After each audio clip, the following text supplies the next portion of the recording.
All right. Thank you for joining me for another episode of Straight Out of Politics. I just wanted to give us a sort of an introduction because I think the panel deserves it. Very, very great panel we have today on Straight Out of Politics. The topic is the General Strike Summit and just some of the questions we think we need to make sure we address at the General Strike Summit, which is November 12th through the 14th. It's being held by FHL or Fred Hampton Leftists. So let's first introduce the panel, and then we'll get right into the discussion here. So how's everybody doing? Let's start to my left, to my left. Is Misty. Oh my God. How are you doing, Misty? Thank you for joining us. Miss Alert. Oh my God, look at all the babies you have. Oh, you're on mute, Misty. Oh, my bad. Got you. No, my bad.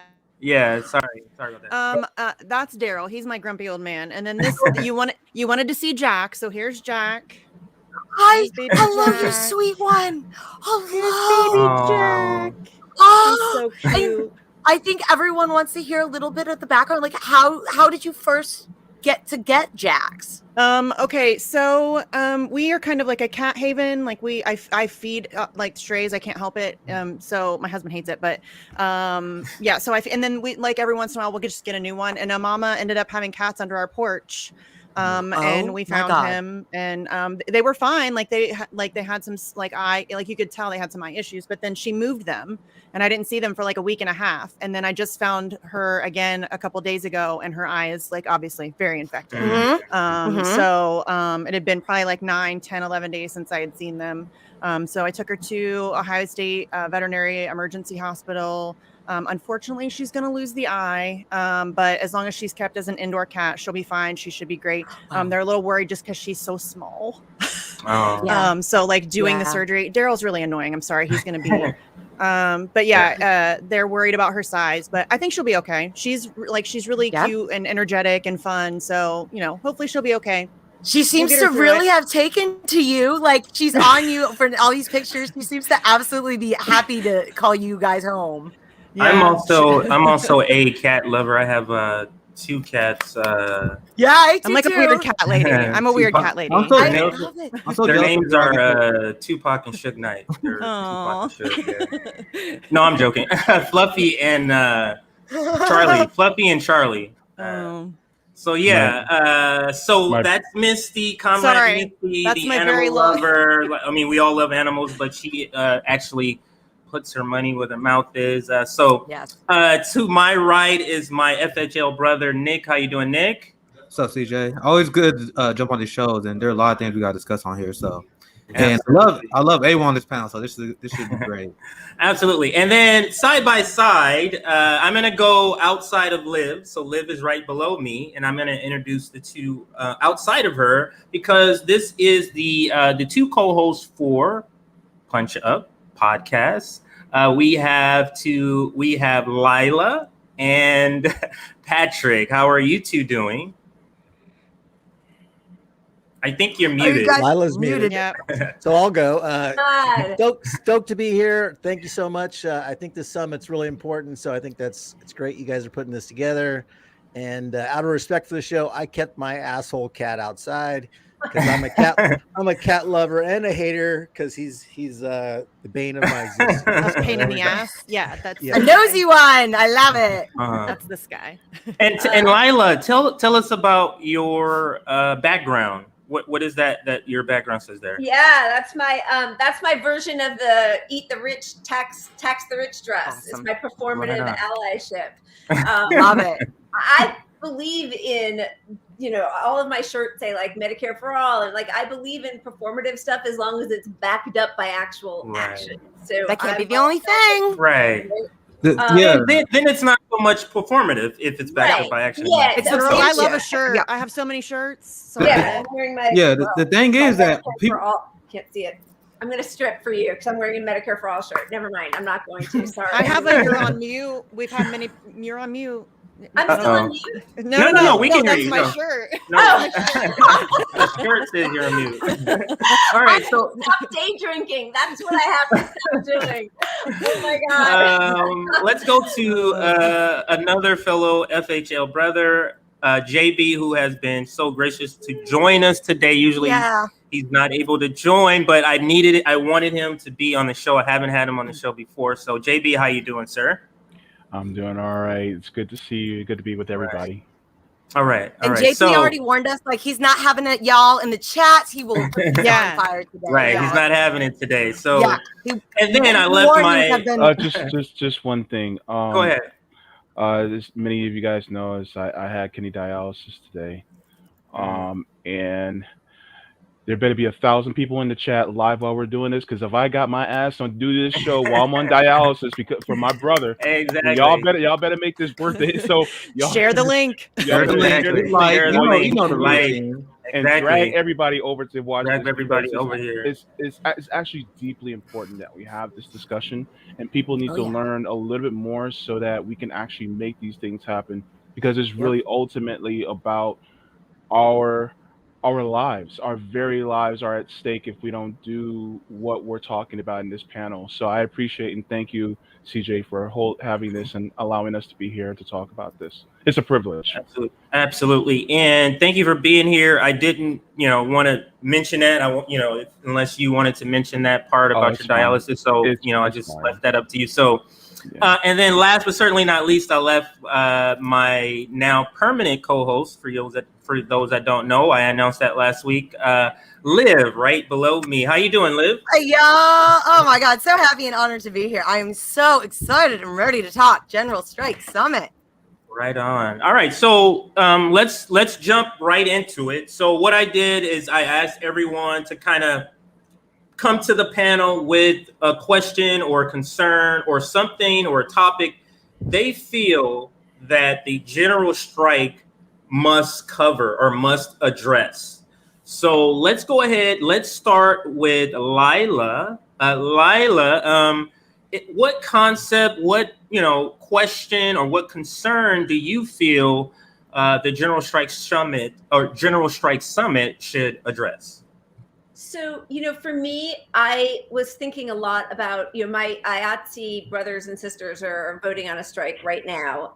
Those are the below the line people on movie sets and TV sets. And I noticed that one of the first things they did was get some celebrity endorsements, because I do think, unfortunately, on some level that matters to people to feel like they're not going to be doing this on their own. And so I guess I feel like the same way that people are worried if they vote, third party, that it's a wasted vote. They want to know that there's a group of people there supporting them who are on some level established, which is hard because, of course, the point of this is that we're sort of, moving against the establishment. But I do think that there are enough high profile people whose endorsements of this and even more action would really help the movement and help people feel supported by, something other than just a lot of us who are desperate and frustrated and angry, and with every reason to feel that way. But to give a sense of legitimacy, whether it's doing, a fundraiser for mutual aid where we get, Rage Against the Machine and Killer Mike, or get some, Mark Ruffalo, or people who have already shown, Jane Fonda and Lily Tomlin just came out in support of IATSE, the strike that's possibly going to be happening. That matters to the general public, and it makes them feel like it's not just, it's so disgusting when people say this, but like keyboard warriors. I know that's not what this is, but I think it's really important to engender this with a legitimacy that does come from sort of known quantities supporting us. I think that is a point that I got to be honest with you, I did not think of. And I think it is a great point, because what we have to understand is what we believe, what we understand as the functioning of our American system. Everybody they're not there yet. So they're still buying into the red, blue sort of thing. So somebody with sort of name recognition, hint, hint, Jimmy Dore, hint, hint, Ron Placone, Justin Jackson, like those types of people, we do need that sort of name recognition for those people so we can get their ear. It's, you know what I mean? So we need to be able to get those types of people that would listen to those voices, those types of people's ear. But what does everybody think? I'll go to Jay. Go ahead, Nick. I'll go to Nick and then I'll go to JB. I want to chime in because I actually remember that you actually made this point, CJ, and there were so many squad sickle fans that was upset at you for making it. Despite how you feel about AOC, Bernie, and the squad and them, their participation in raising awareness for a general strike, that would do a giant service to our cause. And this is why we have criticism of them. They are not supportive of the idea of having a general strike, even though, if you ask me, there's no doubt in my mind that we need a general strike. So the answer that most people have, do we need a general strike, yes or no? And their answer is no. And that, to me, that's unbelievable, because your point you made that we need AOC and Bernie, even though I think they have been deeply disappointing. The reality of the situation is AOC has 12.7 million followers on Twitter. So can you imagine if someone like AOC was tweeting in supportive of a general strike, not even every day, but every week or so, every like 5 or 10 tweets? Do you know how much awareness that would raise? Do you know how much clout Bernie has with unions and union leaders? Do you know how much that would help organizing a general strike? We have a massive burden on us because of the progressive politicians who sold us out. And this is a legitimate criticism that people who are still in love with the politicians, they can't deal with. So I remember you made that point. I just saw a few people that was like, well, this is crazy. No, it's not crazy. We need, and like Leila said, we need big names to raise awareness. And there's no one that will give more legitimacy to this cause than Bernie and AOC, even though we have criticism of them. Right. But they are massively giant and they have progressive clout, even though we can argue whether they deserve it or not. But in the mainstream, people say AOC and the people see Bernie Sanders as the progressive steward. So it would be giant. We had them on board on this, but we don't. I just think that more people, quote unquote, woke. I'm only using that. I hate because I don't know any other word to just for people to quickly understand what I'm saying. So more quote unquote woke people need to understand that everybody's not there yet. Like that's what. There needs to be an understanding. So there does need to be a sort of a crafting of a message that gets those people also. Yeah. Like, you know what I mean? Like, so I get what you're saying, Nick, but let's go to JB. Same sort of thing. What do you think about, big name recognition or name recognition for an event like a general strike? What do you think about that? I think it's going to be essential to have name recognition like that. But I'm going to give an opinion. It's not going to be popular. But we also need to get people who aren't traditionally or seen as anybody who's on the left or even liberal.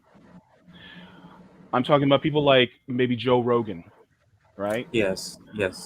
Because the thing is that a general strike and doing this is not a left-right issue. There are many people who probably feel the exact same way that we do on the left do. They may feel it for somewhat different reasons, but there's a lot of people, like for instance, I think it's close to 50% of Republicans want Medicare for all, things like that. So, a lot of people, they have, a lot of us on the left have this preconceived notion that all we need to do is just gather everybody on the left, and that's it. The problem is that number one, the left is a small microcosm. When I say the left, I'm not talking about liberals. I'm talking about people like us, right? And then when you gather in the liberals, it's still not even 50% of the country, because there's a ton of independent voters out there that don't identify as either. And so, getting more people that don't have a ideological home, so to speak, is also going to be essential. And this also involves speaking to them in a way that is in more layman's terms, and talking about kitchen table issues and why the general strike is absolutely necessary. And you'd be surprised how many people will get on board. Some people who actually agree with the right more on things that will actually get on board. The thing is that we can't just put ourselves in this mindset of, oh, we just need to appeal to anybody who's actually on the left, and then all Right. systems go from there. So Right. We have to stop buying into tribalism. I notice leftists, a lot of leftists, or some leftists, I'm not going to say that, some leftists love to call out the red blue tribalism, and they don't see their own tribalism about certain things. Like we have to understand everybody's not in the place that we are, but we have the same struggle.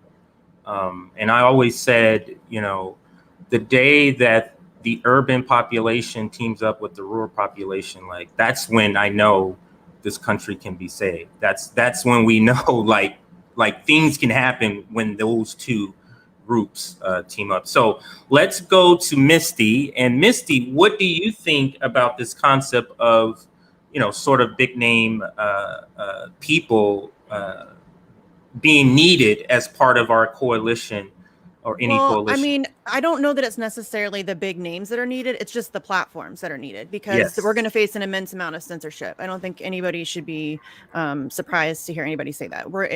Getting information out about a general strike is going to be really challenging. So, I mean, getting it out to a broad base of people, like we can tweet about it all day long, but if we're not, getting it out to people in, like small little communities throughout, the country, because it's going to have to be pretty decent sized numbers. But so I think all of this honestly really just comes down to messaging too. Like you guys were saying, I've been talking about this for a long time. There's a whole in people. JB, I'm so tired of people pretending like everybody to the right of Bernie Sanders is a literal Nazi. It's so stupid. Right. It's so stupid. And it's so self-defeating, because a lot of these people, I think, Jay, you mentioned this, they agree with us on a lot of stuff. Medicare for all, they're getting screwed over too. They've been propagandized to be mad at the wrong people and the wrong things. But for the most part, they agree with us, and we can reach those people. We can talk to those people. We have a common enemy. All of those differences that we have, that's something that we can deal with after we deal. We're living in a system designed to kill us. Until we deal with that, really, does any of this other stuff even matter at this point? I think the big names are helpful in getting the message out, being able to spread the word to people who may ordinarily not hear us. And it needs to be across the spectrum. It can't, like you said, it can't just be Jimmy Dore. It's going to have to be some people who appeal to the right, the right, which, whatever the fuck that means. I just want to add to something that Missy said, because I actually get very frustrated with these people who try to, they're like the anti-coalition left. The people who don't want to work with anyone they deem to be too far to the right. And this is why I am upset with those people. Because the people that are smeared by these people as being too far right to work with, these same people are willing to fight for Medicare for all. These same people are willing to fight to end police violence. And I claim all the time, if you're not trying to get healthcare to my community, if you're not trying to end the police state, you're not anti-racist. So what makes these people like deplorable that we can't work with, but you guys are willing to team up with Biden bros? Right? Like, that doesn't make sense to me. Like the Democratic Party is the party of white supremacy. So if I was going by your rules, which I don't agree with, by the way, if I was going by your rules, I wouldn't work with you. I wouldn't work with anybody who voted for Joe Biden if I was following your guidelines of, oh my God, anyone who had a problematic take, we won't work with. You voting for Joe Biden, you supporting the Democratic Party is the problematic take. They want to sit smugly in their safe space and feel superior to everybody. That's essentially all. This is the part where I say leftists don't realize that they still have a propagandized like sort of mindset, because they still believe in this.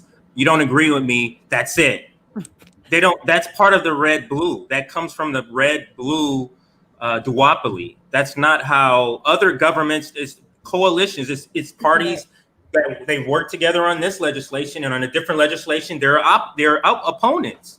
Like that happens in other countries, but just here, that concept is very, very foreign to most Americans. But let's go to Patrick. And Patrick, what do you think about this same concept? And I like the way Misty and I think Leila was describing it this way, which is it's not necessarily the person, it's their platform that we're seeking when we're talking about these big name people. So what do you think of that concept? Yeah, I think it's obvious to me that we need a broader coalition than just the hard left, and that actually brings me to one of the questions I had for the panel. Not that we need to pivot, but we are going to find a lot of anti-strike propaganda out there. And the first hit you're going to get is that we're working with people on the right, which, love it or hate it, I think they were effective at using that against the Medicare for All strike. So we need some solid messaging that appeals across the board, but we have to recognize they are going to use all these dirty tricks again on the general strike concept. So how do we counter that initially? I think Well, stop apologizing for it. First of all, too many people are like, "Oh, I know that you blah blah blah." I don't care. Magnus is a nice dude. Like, I like him. He's my friend. I'm not going to apologize for that. You can be mad about it, but I think that apologizing it just lends it more credence, gives it more credibility. Well, like, just be okay with talking to people you don't agree with. I mean, my opinion on it is just we need to not be so centralized that they can say, "Oh, the 5 people involved in this thing are leaning to the right." I mean, we need such a broad coalition of people in leadership as well. I get it. No, I absolutely 100% agree. Right, because I guess the question before that would be, well, what are you trying to accomplish a broad coalition? If that's what you're trying to do, which I think for a general strike, I think that's probably the goal, is to get as many people to participate in it. We have to understand that by doing that, having a larger tent means that there's going to be things that we're not going to agree on, like a lot of things. So that's why it's going to be just some core things. For example, we'll get into the demands later, but some core things that, for example, in the demands is another example of we can't make demands and then say, do you want to join us with these demands? Like, we have to bring people in with the concept of a general strike and then let them participate in creating the demands. For example, unions. We can't go to a union and say, these are the 25 demands we came up with. You guys want to jump on board?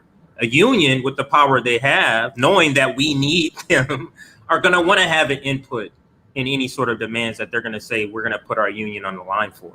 So we have to understand that in building a realistic general strike that is inclusive of a lot of people.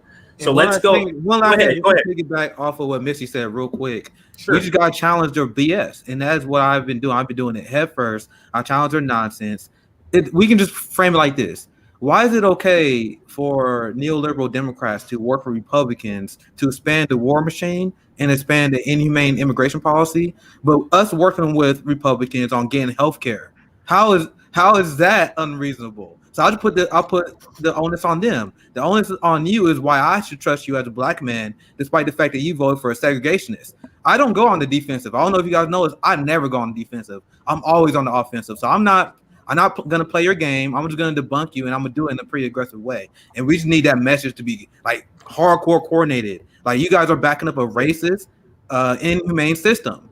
So you have no more high ground to talk about who we are working with. I made the same defense of Magnus as Misty did. I said this earlier before. He's anti-cop. He wants my community to have health care. He went in the racist imperial industrial complex. That's more than you.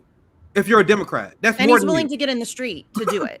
That's more than you. So you can't criticize that if you're a Democrat. I'm sorry. Right. If you're to my left and you want to criticize me, I may have to try a different tactic, right? but if you're a Democrat, you can't do it. And I'm talking about anyone who voted for Joe Biden.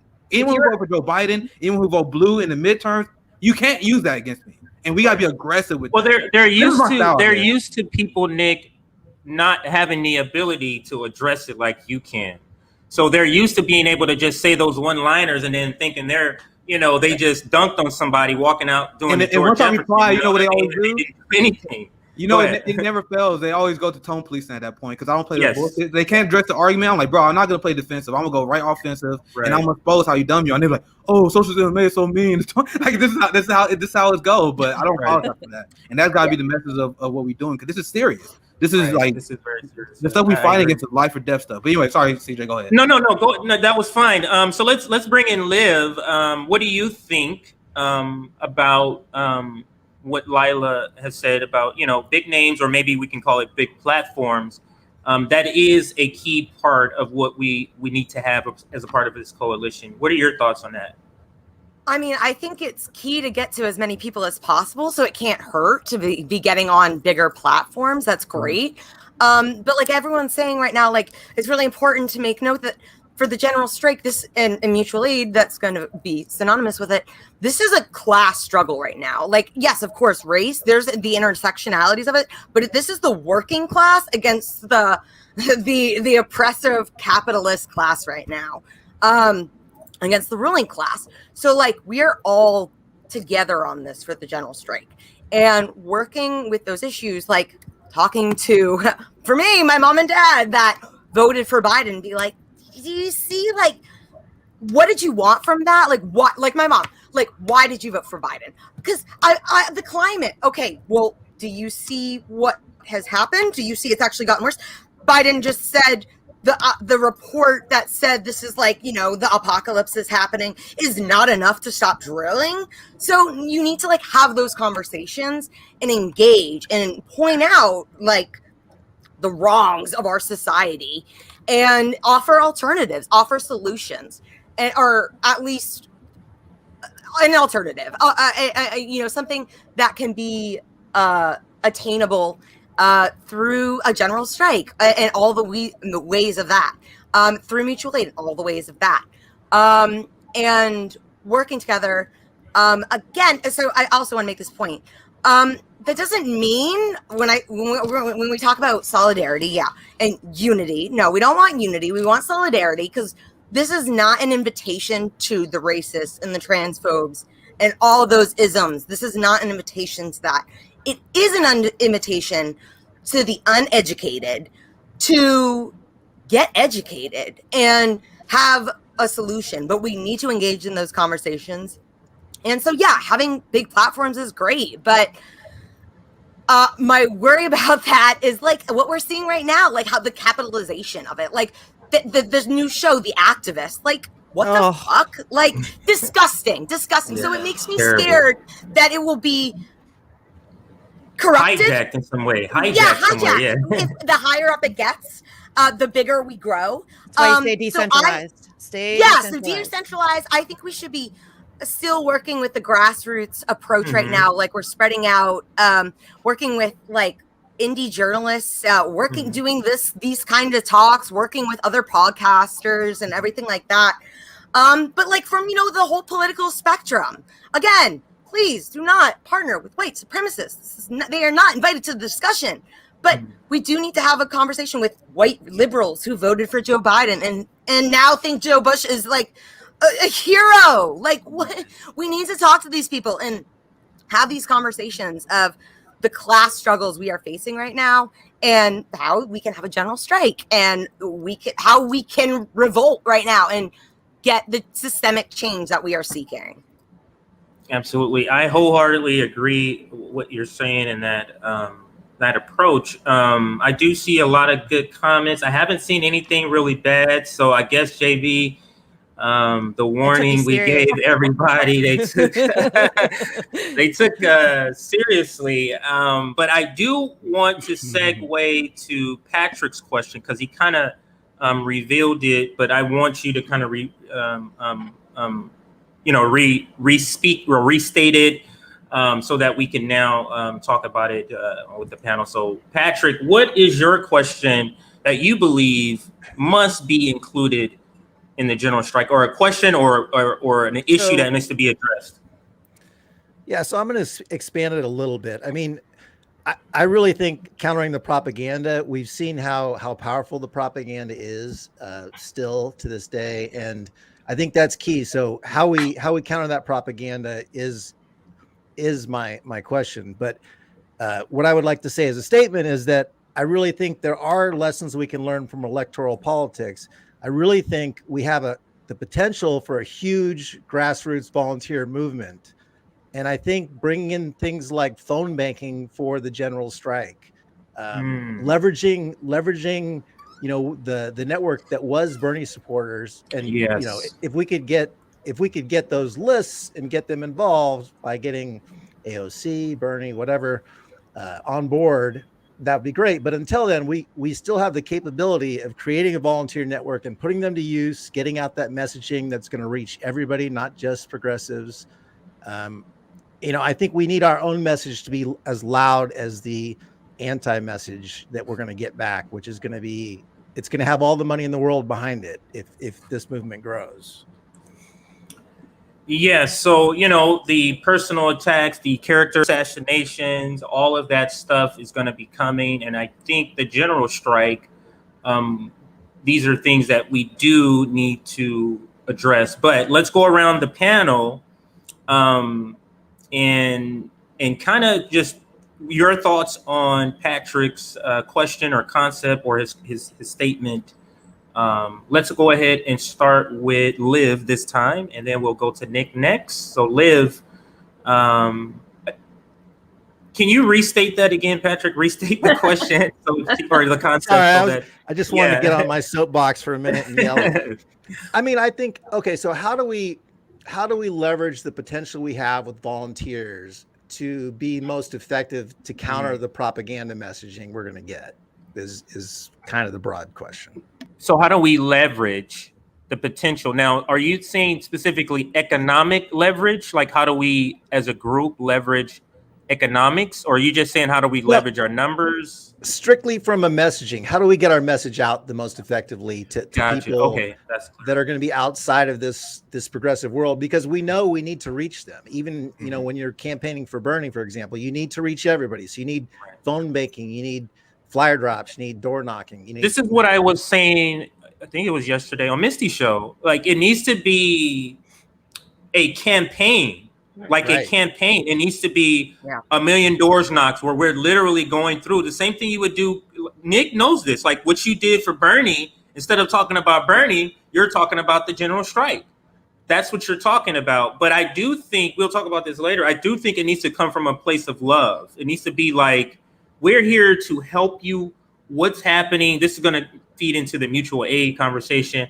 What's happening in your neighborhoods? What bills are you behind on? What sort of, repairs do you need in the house? How is the child care going for you? Those types of things. It needs to be from that sort of Black Panther style of getting the message out, but they got it out by helping people and then delivering the message after they're asking, helping the people. So I'll add that to what he's saying, what Patrick question is, how do we get the message out?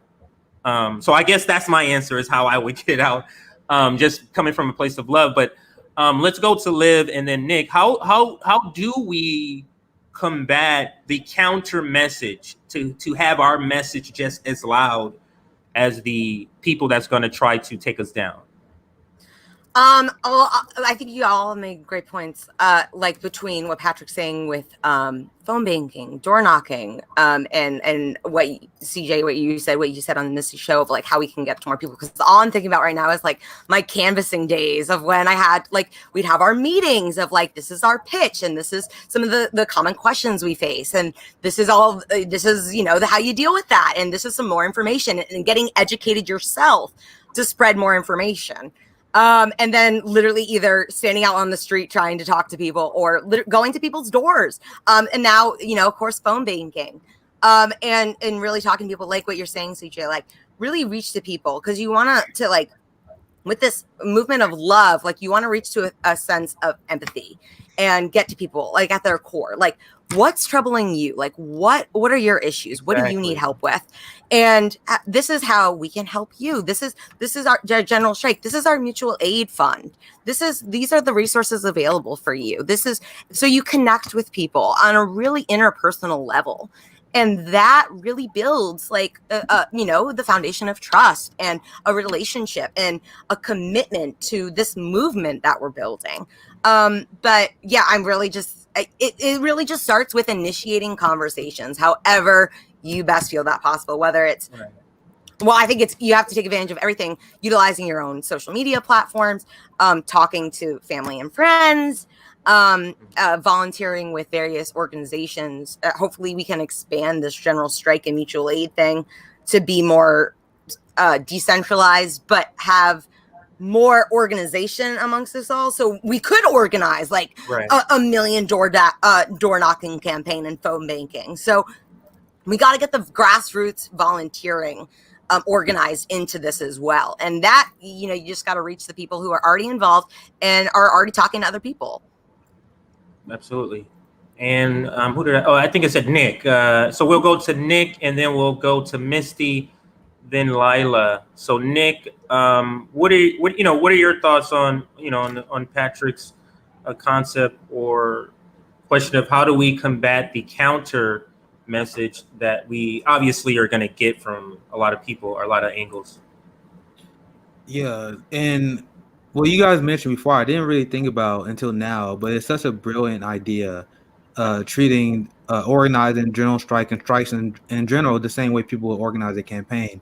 And I really do believe going door to door, going to community drives, mutual aid events, and food bank events, and using that as an opportunity to spread awareness will be amazing. And especially the knocking on doors, because I had a lot of experience with canvassing. And I explained before, I still don't regret doing that because I shifted so many people to the left, so many people in my community, so many people in the Black community to the left using electoral politics as a guise. So we can do the same thing with the general strike because among us, there's no doubt that we need a general strike. So we need to wake people up and make them realize that their wealth was stolen from them, that their surplus value was stolen from them. Make them realize that all the countries have health care. For example, the fact that we have a rampant homelessness population, and we have even blue cities who invest in anti-homeless infrastructure instead of actually housing people. Right. And it's through my experiences where I talked to well over 1,000 people in the course of 4 states with me and Bernie. Bernie is irrelevant now, but I spread a progressive message. I was using that campaign to shift people to the left, telling people how they deserve health care. So that is such a brilliant strategy, and this will be more effective because a lot of people have like a short imagination. Like they can't really imagine what's possible in the next era. We've been in this is the post Bernie Sanders left, I like to call it, where I think we should drop electoral politics and we need to focus nonstop on strike organizing. And if we focus nonstop on strike organizing, we build these coalitions, it'll be easier to whip those coalitions up when we need them. We need to be constantly building that bridge that we need to start a general strike, because the real left, and when I say the real left, I'm not talking about the people who like in love with politicians. I mean the people who really want to challenge power. There are people who understand that we need healthcare. We have been purposely disorganized through divide and conquer nonsense, and we need to drive that message home because, like Pat said, there are going to be people that say, "Oh, you can't work with this guy, you can't work with that." That's divide and conquer, and once again, we got to wholeheartedly reject that, and we got to build the true working class coalition. That'll just make things easier. And we do that by having those real conversations. And once again, that's the kind of stuff I love doing, talking to people and making them realize what's going on. Because when I used to canvass, it was very simple. Like I was very effective, to be honest, straight up, because a lot of people liked how I canvassed. Because I wasn't selling a platform. I was like, "Hey, Bernie Sanders the man." I literally would go to people's doors and I would say, "What is going on in your life that you think the government not addressing? Like what's going on here?" And I have people. And I shared that on Twitter at the time. This is how I got my follower count, because I shared the stories people would tell me of people that can't afford healthcare, people who are working 2 jobs but they still can't feed their kids. So once you have those conversations, and it's like, all right, instead of channeling that energy into electoral politics, which I did, I would channel that. I'm like, all right, let's support Bernie. This would be something different. Now, instead of doing that, I was like, oh, yo, you see everything that's going wrong in your life? That's because the establishment is screwing you. That's because the ruling class is screwing you. And the only way we can fight that is through general strikes. So that's how we build that coalition. So once again, I just want to pick about what you guys said, because that's such a good idea. And also, I didn't really consider that till now. So that door-to-door, like treating it like a campaign, that's giant. Yeah, I think that is a great idea. So let's go to Misty, then Leila, then JB. So Misty, same sort of question. How do we combat the counter message? Because it's going to be pretty vicious. This is the front line. Yeah, the capitalists. I say this all the time, yo. They're going to be losing money with general strikes, so they're going to be. They're going to come for you. They will come for you. Listen, it happens with Assange stuff. They come for you. You know what I'm saying? The propaganda, the smears, all of that stuff. It's always very prevalent. So I say this all the time, that narrative control, like narrative management. I know that term sounds a little like tinfoil hatty, but that's really what it is. It's the propaganda that they're able to force down our throats every day from the minute we're born. So yeah, that's it. Like just trying to figure out a way to get around their messaging and to get legitimate information out there to people who, if they heard it, would 100% agree, but they've been messaged to their entire lives to think differently. Do you know what I'm saying? Like that people in this country, you're not just taught to vote against your own interests. You're taught to think, literally think against your own interests. And that's a huge hurdle that we're going to have to overcome before we can be effective on any of this stuff, because so many people will just hear the term general strike. And I think, like Nick said earlier, their brains just turn out like they're just against it. They don't think a general strike is the right way to go or whatever. And so, I mean, that's good. A lot of that is just messaging. Now, how do we combat against that? Good luck. That's really, really difficult, especially now in the age of technology, especially during the time of COVID, when you can't necessarily go door knocking as much. I mean, now it's a little bit easier, but I mean, for like a year and a half, we couldn't do any real like on the ground. So, I mean, we did anyway, but it was more difficult. That's, I mean, that's going to be a really difficult thing, but everybody should start a show. Literally everybody start a show. They can't shut us all up. We all have to boost independent media. That's a huge one. Big up each other constantly, share each other's shows, hype each other up, all that stuff, that's, I mean, any way that we can help combat against the algorithm and the censorship and all that stuff, because that's legitimately the front line of everything. So, I mean, without thinking you're answering the question, you did answer it. You're saying we have to more podcasters. That's what you're literally saying. We have, in order to get around the algorithm, because the algorithm is where we're trying to get our message out. We have to go around it. We have to. So you did give an answer, because you said good luck at first, yeah. Which no, hard. But it's still going to be hard. Yeah. And I think maybe that's why Patrick came up with the question, because it is something huge that has to be addressed. We have to have a strategy for that, and I think this points out another reason why the General Strike Summit is so important. All of us who are so passionate, or some of us are so passionate, want to jump into it right now, but all of these questions are not answered yet. Yeah. So they have to be answered. We can't in order go for in ill-prepared. Right. We have to have more people involved. If we lose, it's over. Like exactly. It's over. It's done. There's no round two. This is it. This will be so it. We have if the general strike fails, that will be demoralizing beyond measure. There will be no recovering from that. You might as well just pack it in and get ready for hell, because that's what's coming. Yeah. Sorry, it's here.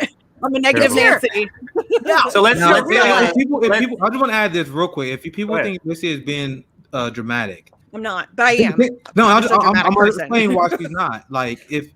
Imagine how many people died from literally in the last 12 months. That was told to, hey, calm down, slow down. Oh, you've been too reasonable. Imagine how it's not the right time. We would never know, but imagine how many people went homeless ever since last year. How many people died because they didn't have healthcare? How many people was killed and shot by the police in the state? They didn't have time to take it easy, calm down, and be cautious. So what Misty said is on point. Right? We need to do it right now, because it's life or death for a lot of people. And the longer we wait, the harder it will be. Honestly, the longer we wait, the harder it will be. They're seeking more and more control. You're losing your rights. You're losing your right to protest. Laws. Yeah, you're losing your right to protest right now. The First Amendment is under direct attack. And I get it, communists. You don't care about the First Amendment. I get all that. Listen, I get it. But right now, we need it. How else are we going to fight back? You know what I'm saying? If we can't even protest. You want to use the rules that that has been written against them. Yes, for now. And their argument is, we shouldn't do a general strike because it's hard to manage and hard to organize. So I phrase the question to them: do you believe we should have a general strike, or yes or no? Because if the answer is no, you are ridiculous. If the answer is yes, let's get started. So what are you talking about? So these people are not. You know what else is really hard? Dying. That sucks. That sucks. People die because they didn't have health care. They die because they're homeless, or they, you know what I mean? Like, kids are going to bed starving. Like, that sucks. That's hard. So let's just fucking buck up and do it. To quote Keith Ellison, buck up. You know what I mean? This is life or death. People are dying. Is that one of his quotes? I don't know. I don't know. Life or death. But let's bring in Leila for same sort of question to address, and then we're going to go to JB to address what Patrick's point is that he brings up, is that it's going to be vicious attacks. Yeah. How do we get our message through that type of sort of attack that we're going to be receiving. Yeah, I think, looking at the way we campaigned for Bernie is a really good model for success, even though I know he lost, but he came closer than anybody with his politics has. And I think we're going to have to figure out what that next step is so that the, corporations and media can't just shut us down. But one of the things that I thought was really powerful and that no other candidate had was a very clear list of what he stood for. There was no one else you could say, Medicare for all, Green New Deal, free college. He had a list of things that were really clear. There was no question about it. It was backed up by campaign literature that any of us who volunteered was very well versed in. And it was sort of relentlessly positive messaging, which I think to address the other part of, yes, there's always going to be bad faith attacks. And, just like all of you, my response is like, well, look who showed up at the DNC convention. We had John Kasich, we had Stop and Frisk, Mike Bloomberg. Like, we're rehabilitating and sucking the balls of George W. Bush, and you're going to question that somebody shows up at a march that's like at all questionable. We're all questionable.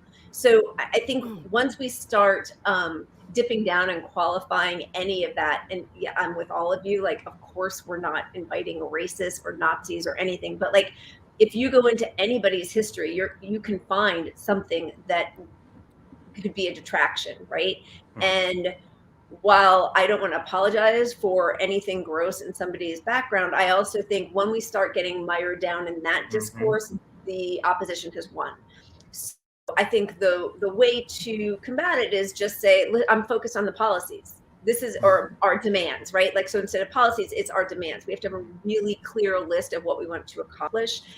And then the other thing I would say, and this is where the mutual aid is really going to be so important. I mean, for a million reasons, of course, but just the way when people get storm warnings that they're supposed to evacuate, and the rest of us sitting across the country can look and be like, oh my God, there's a huge tornado about to hit. Why aren't these people leaving their homes? Well, nobody ever believes they're just about to die or lose everything, right? It's hard to leave the comfort, as bad as it might be, of the system that you are participating in. So that is going to be a really difficult mountain for us to climb, to get people. I'm incredibly privileged. I don't have to work a full-time job. So I can sit here and say everything I want to say about how hit the streets and we should get out there. But I am not dependent day to day on bringing a paycheck in to feed my family. And so for people who were telling them, like, general strike and your labor is your power, and I know we all know this, but we're really going to have to get those mutual aid funds going, which again is why I think if we could get some, big, like, there is a reason that fucking Bill Gates has some big COVAX party when he's about to deny waiving the patents, right? And he gets all these huge stars to do a huge concert, a benefit. People feel that they're doing something good and they're part of something. And as disgusting and dishonest as that was, and he will have the deaths of millions, tens of millions, hundreds of millions of people on his head for not releasing the patents, that made a whole group of people feel part of something that they felt good about and that they knew they'd be supported on. And when we're talking about people's livelihoods and putting food on the table and staying in their homes, I think we're really going to have to make them feel secure and that we have their backs. And yes, I think, going out into communities and knocking doors is incredibly important. But I think we are going to have to show that we have a bigger structure behind us than just, knocking on doors. It has to be in conjunction. I just think people are going to feel it's a lot to ask of people, even though we all know what the alternative is. No, I think what you're describing is the campaign. Because what is a campaign? Yeah. It's money. It's going out, hitting the pavement. It's going out, doing all of these things, putting out a message, having a message, sticking to the message. Right. A general strike is going to be, or campaigning for the general strike is going to be the same thing. Like, it's the same messaging. It's going to require money. It's going to require us fundraising. Right. And that's going to feed into one of my other questions. But let's get JB's response to this before I pivot there. But let's get JB's response to this. How you doing, JB? And if you can also address this question of how do we combat the opponent's message, especially when they have a bigger mic, CNN, MSNBC, newspapers, and all of that. So, JB, you have the floor. Oh no, JB, you're on mute. There you go. My apologies. I'm okay. One of the things that we have to realize is just because they're the loudest in the room doesn't necessarily mean they have the most people. Numbers will be what helps us to achieve our goals. But the messaging to get out there, it has to mean that we might have to go to groups that we don't necessarily always agree with. Also, the people who will be the most receptive to the message are people that live in neighborhoods like the one I live in. You have to go to the ones that are the poorest neighborhoods, the rural neighborhoods. You may have to go to an area where, look, you may be the only black person walking down that neighborhood. You're taking a risk by being in that neighborhood because we see what happened to Ahmaud Arbery. So imagine a black person knocking on doors in that neighborhood. You know what I mean? So we have to take these risks, because we're looking to benefit everyone. But one of the things that I think that getting the message out there, would really entail, and I do apologize because I have kind of a foggy brain right now because of the treatment. But we need to put ourselves. Sorry, my brain is. No worries, JB. Yeah. No worries. Yeah. We all You're doing great. understand. Yeah. But let me bring in the question I did have, which is Bernie Sanders was able to run a campaign on working class people, poor people, lower income people, and literally out fundraise people that are being backed by corporations, billion-dollar corporations. So when we're talking about a general strike, money is needed. Do we think, this is a question for the panel, do we think a general strike fund is able to do numbers like that? Yes. Is it possible to do that? I'll start with you, JB. Yeah. And then I'll go to Patrick. So JB, then Patrick. So JB, do you think a general strike fund, I heard your answer, but can you elaborate, can raise numbers or money like that?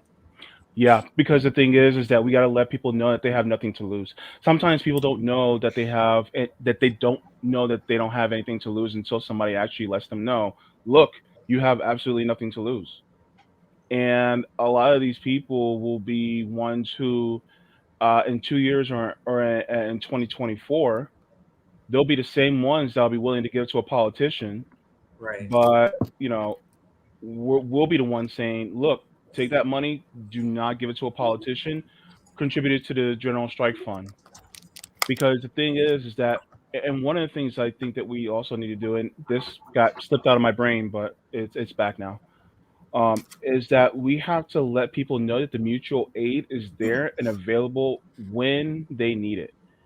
Because people will not agree to a strike unless they know that a safety net is there for them. Because people will not just willy-nilly go out on a promise. They need to know that it's there. And so this also may even entail proving that it's there by helping people before the strike even starts. Because then they can say, oh, this person's dependable. And I hate JB, could you imagine having in a quarter, 3 months, we've raised $20 million, and that is helping as a part of a mutual aid structure. Could you imagine that? You know how afraid they would be. Do you know how many people that could be fed and sustained with $20 million in a quarter? I forget. I think he made more than that. Maybe Nick knows the numbers, but Bernie Sanders was like, if we raise half of that, with people understanding the pot is for everybody to draw from, to sustain during this general strike. I just think that if we were able to accomplish something like that, it would be great. So go ahead, JB. I'm just adding that into what you were saying, but you can go ahead and continue, sir. Well, no, it's just and that's a good point. It's just I also want to throw caution out there, because there's going to be a lot of people that are going to say, well, who's in control of the money for the general strike, and who has a say and who gets what? And so this is also another good question that has to be asked. Who will have control of the mutual aid funds? Who will designate who gets what in the mutual aid funds? How will we know that there's certain people who aren't just trying to live off the mutual aid funds, that isn't somebody who is not down for the actual general strike? So these are some actual questions that may go to people's heads that I think that are valid to ask. JB, I just want to pause there. What you just stated is the exact purpose of the General Strike Summit. Answering what you just said, because people have those types of questions where they're like, well, if I'm sending my money and you're raising millions of dollars, where is it? Who's doing this and who's doing that? These are the questions that has to be answered in order for more participation. And that is the key. We want more people to participate. And in order to do that, we have to answer these types of questions. Yeah, there has to be transparency and Absolutely. lawyers and people who are, Absolutely. Yeah. Absolutely. All of that involved. So JB, now let's go to, I forget who we said Patrick. So Patrick, and then we'll go to Misty. Do you believe it's possible? If you do, how can it be accomplished? If you don't, why not? Do you think it's possible for a general strike fund to raise money like the Bernie Sanders campaign did? I think it's possible for the General Strike Fund to raise a lot more money than Bernie's campaign did. Wow! Believe it or not. Wow! I think you're looking at something that needs to build. It needs to eventually reach a point where it's impossible to ignore. And if you harness, you've got 1 million volunteers that are disillusioned with electoral politics. Imagine if those 1 million volunteers were pushing to fundraise. They were using these phone bank systems. We got someone like ProgCode in and set up a text bank system. And you've got, like, just take California. California is full of what we call shit libs, right? Yes, I live there. Yes. they want to mean well. They in their heart, they think they're great people. So you could not get them necessarily to give money to Bernie, but if you plea to them for people to raise money for people in need who are fighting for their working class jobs and equality, look, you can raise money from these people that you couldn't have for Bernie. It's just a matter of tapping into how to do that, and people seeing that this is an actual thing that's happening, that people are suffering. And people see that suffering. So where do they channel that energy? If you 1 million volunteers is 20 million people that could donate easily. You know what I mean? It's harnessing it, and it has to build. Like saying today we can raise $20 million sounds crazy, but eventually you bring in some celebrity endorsements. Just because it becomes so mainstream, it becomes hard to avoid. So these people on the activists, the stupid ass show, they have to get involved. When you hit a point where it's part of everybody, people with money will donate to this cause for the general strike. And I really think it could be a ton of money. Absolutely. Just a big name that we didn't mention earlier. I forgot about Susan Sarandon. That's somebody who could really be a name that and leftists actually believe in. Like, hey, we trust, we trust her. So that's just a side note. Go ahead, JB. Also, remember, people like Susan Sarandon also is invited into those celebrity circles who Yeah. Mm-hmm. may also be a good mouthpiece to people who are more affluent, who are class traders. So getting voices like hers to be included to get other people like the Seth Greens and the oh my goodness, I forgot his name. Justin Longs, the people who actually supported Bernie, or Mhm. even I'm forgetting his name. Really, really short guy used to be Danny on DeVito. Danny DeVito. Yeah. Yeah. So yeah, people like that and can drum up more support because of their notoriety. I think would be great. Absolutely, absolutely. So let's now go to who did I think I said Misty, and then we'll go to Liv. So Misty, do you believe it's possible to raise, funds in the millions, similar to the Bernie Sanders campaign? And if you do, how can it be done? Well, there's a lot of answers to that question. That's something that that's why we're having these conversations, because Exactly. I mean, there are a multitude of different ways that you could go about, doing something like this. Transparency is going to be key, obviously. We want to make sure that, because once you lose people's trust, it's really difficult to get it back. So again, we have to go, we're going to have to be solid about the way we go about doing these things. But I think there's no question we could raise that kind of money. There's no question we could raise that kind of money. And I think that we also need to maybe consider doing more of targeted strikes. I've been talking about for years that we should shut down trucking, because then it's more manageable. Then if we are just able to kind of adopt the trucking industry and truckers and their families, it's a little bit, easier to manage. And that would be incredibly effective. That would shut the country down, the economy. So that strategy is, you're talking about going after choke points. Yeah, maybe. Choke I'm saying that that's points, something that we should could be a talk about, that strategy. should Yes, be considered, because absolutely. I think that that's maybe a more manageable approach. It's not as, because like a countrywide general strike is a little daunting. But if we just shut down, the airlines or trucking or some kind of flashpoint industry for the economy, because that's where we get them, is the economy. That's the only thing they care about.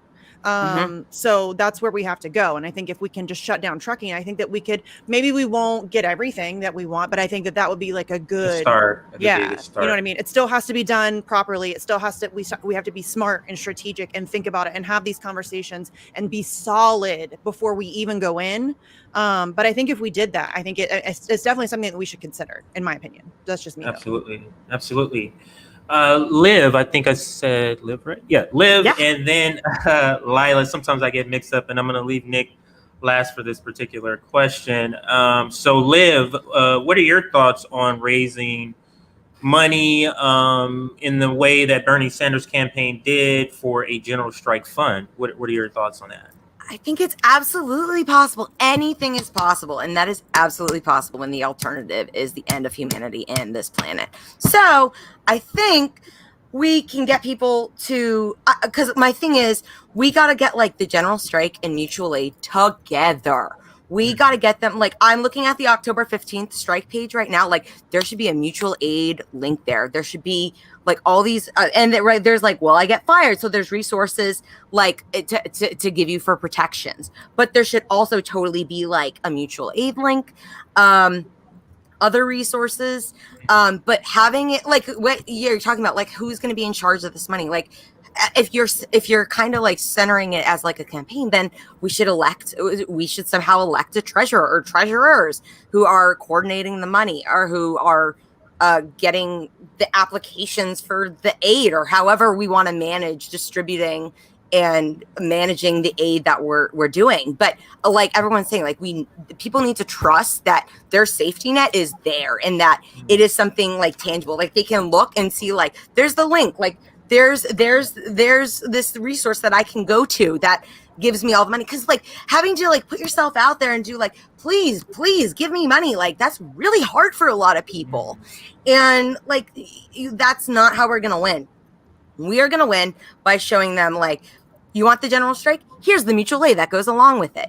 these are all your resources, and making it really tangible and accessible to people.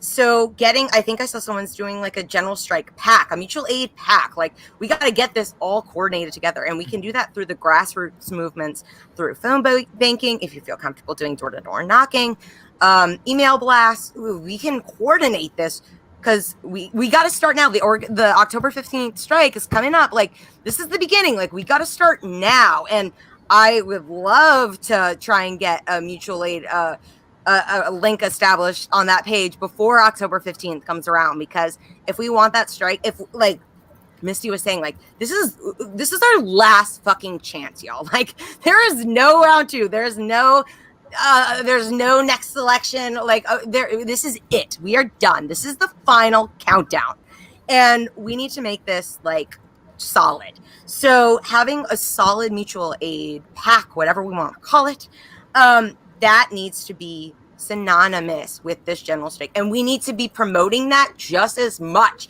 as when we get general strike trending. We got to get mutual aid trending too. Like, we gotta be taking responsibility for promoting this as well, and letting people know that this is an option and this is available. And I think we this is totally tangible. So to answer your question, can we get more people than Bernie Sanders? Hell yes, absolutely. Awesome. And Leila, what do you think about the fundraising possibilities of a general strike movement, or in preparation? And I'm saying it together, but of course the fundraising, I guess, would be in preparation of a general strike, not actually during. I guess you're doing it at the same time too, but in preparation for it. What are your thoughts on the possibilities of that? I think the possibilities are huge. I think people will want to give. As we've said, and everybody has already said, I think we really have to be very clear on what we can expect from mutual aid, what people can expect, how much they can expect, how do they qualify for it, because those are going to be questions people are going to be asking. And that really easy, like, Act Blue, click through to donate was something that every campaign took, huge advantage of. And I don't know if that's the way we would go, but it has to be something easy like that. But then the other part of it is, people will want to donate to the general strike, and some of that money will also have to be for the actual funding of, campaign literature, and, if we have to pay a lawyer, or how we're going to set up the legal fees. Exactly. So there are a lot of questions, and just sort of like bureaucratic questions that I know sort of sucks to have to deal with.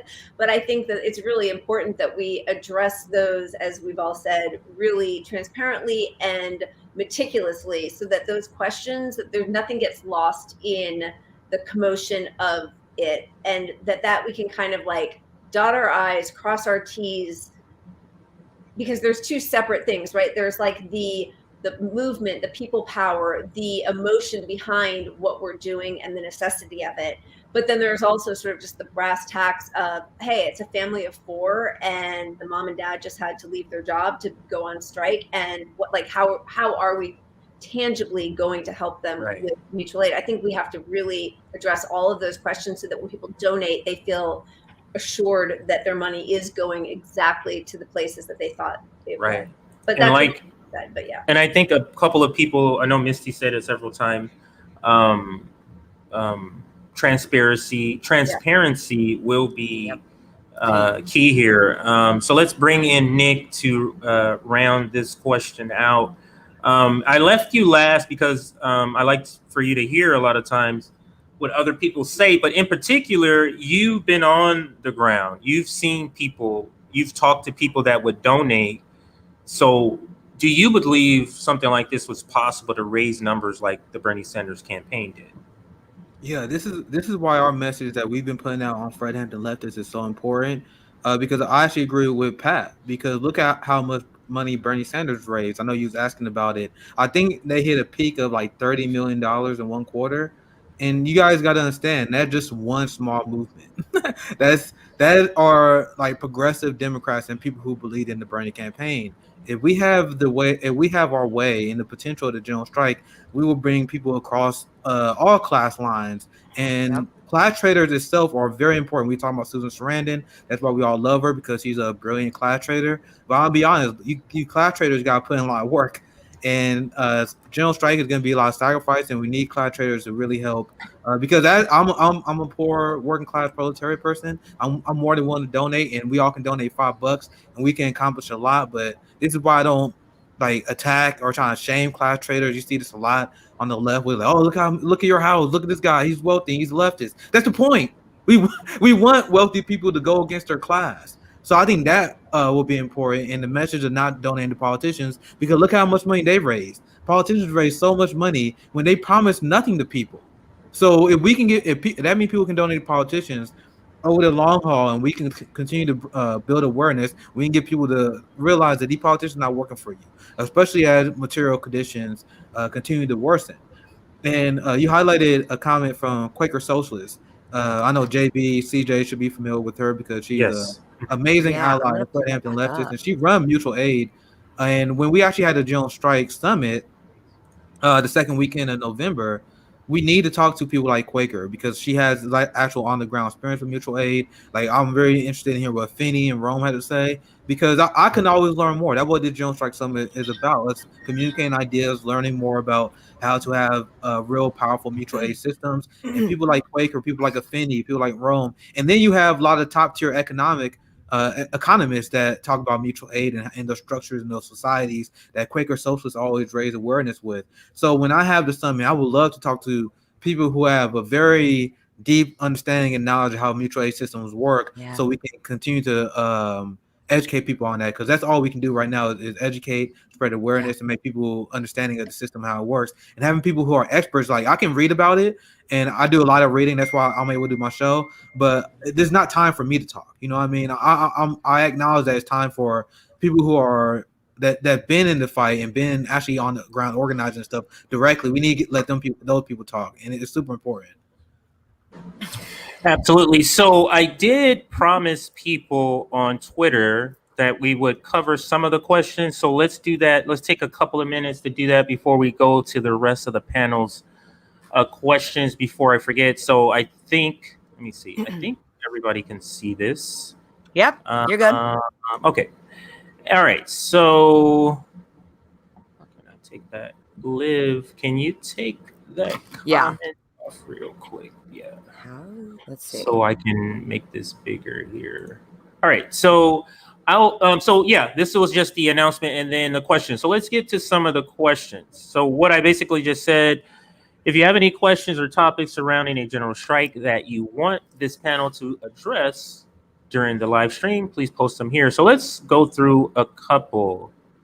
So let's go to this one. JB says, "Well, somebody, I will ask this question for you live. I am disabled and unable to work. How can I support and participate in a general strike?" Let me blow this up a little bit here. This is coming from Stallion Shore, I believe that is, and it's Pound Free Palestine Solidarity. Let me repeat the question. I am disabled and unable to work. How can I show support and participate in a general strike? Thank you for that question. Let's start with JB. I know this could be a question for the summit to answer, but do you have any, ideas about this particular question that you wanted to address? Yeah, so there's a lot of us who do not have the ability to affect a strike in that way.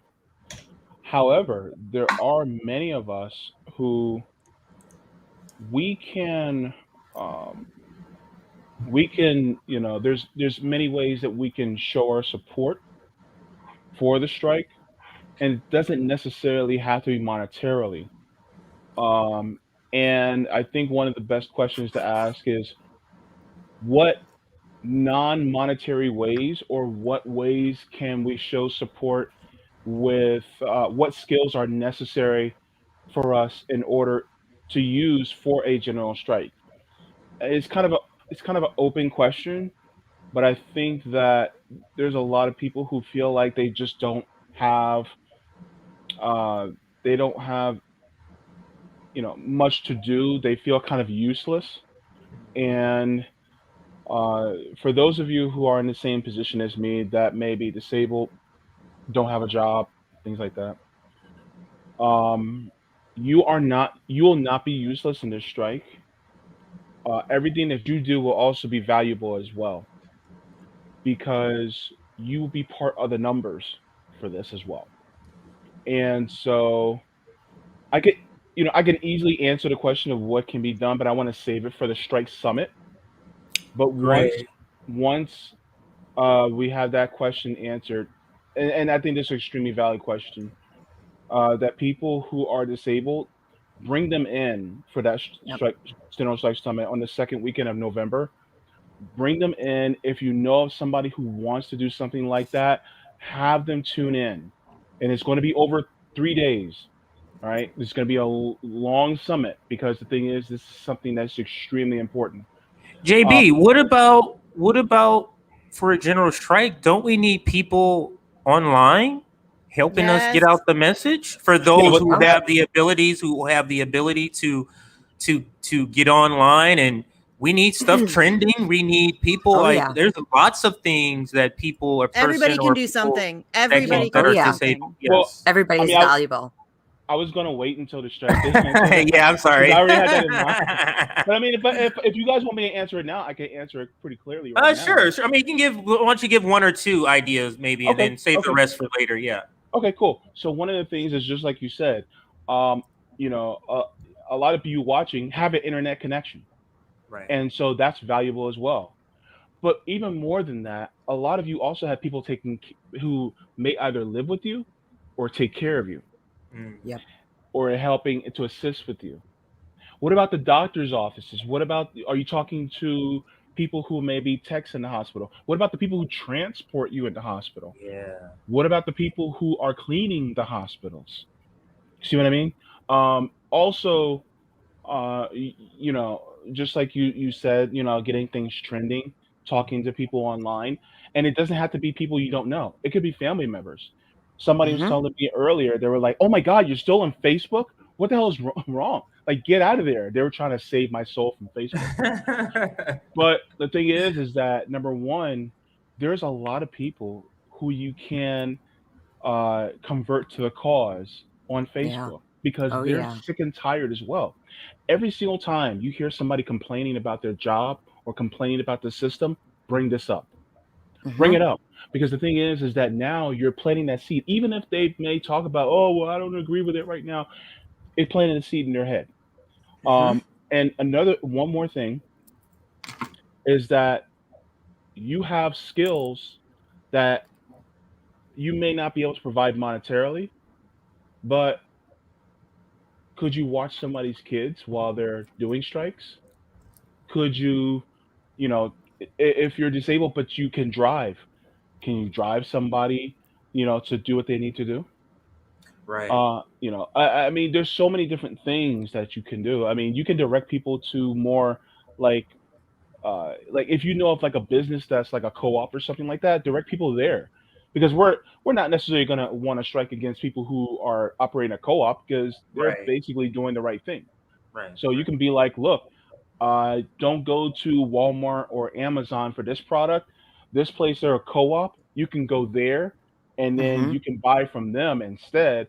And then number one, you'll be giving money to comrades and people who actually support, what we're doing. But also, you don't have to necessarily go without. So there's different ways of doing it that you don't have to necessarily have to go on strike yourself if you're not working, and if you don't have a job, and if you don't have that much money to spend. There's ways you can support it, definitely. Yeah.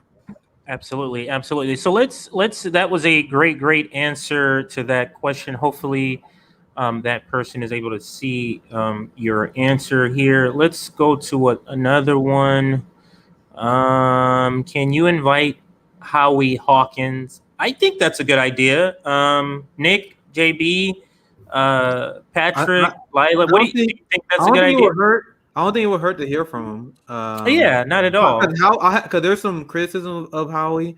I know he has some questionable takes on Russiagate, but that has nothing to do with like labor organizing. And even though Howie Hawkins was a boring candidate, and I wanted to admit this because I voted for him. I did vote for Howie Hawkins. I feel like I voted more for Angela Walker more than anything. But people gotta give Howie Hawkins props because their criticism of the Green Party wanted him to be the candidate, but there's a reason why. Like he was a longtime union guy, and he wrote the original Green New Deal. You know, the Green New Deal that the squad took and watered down.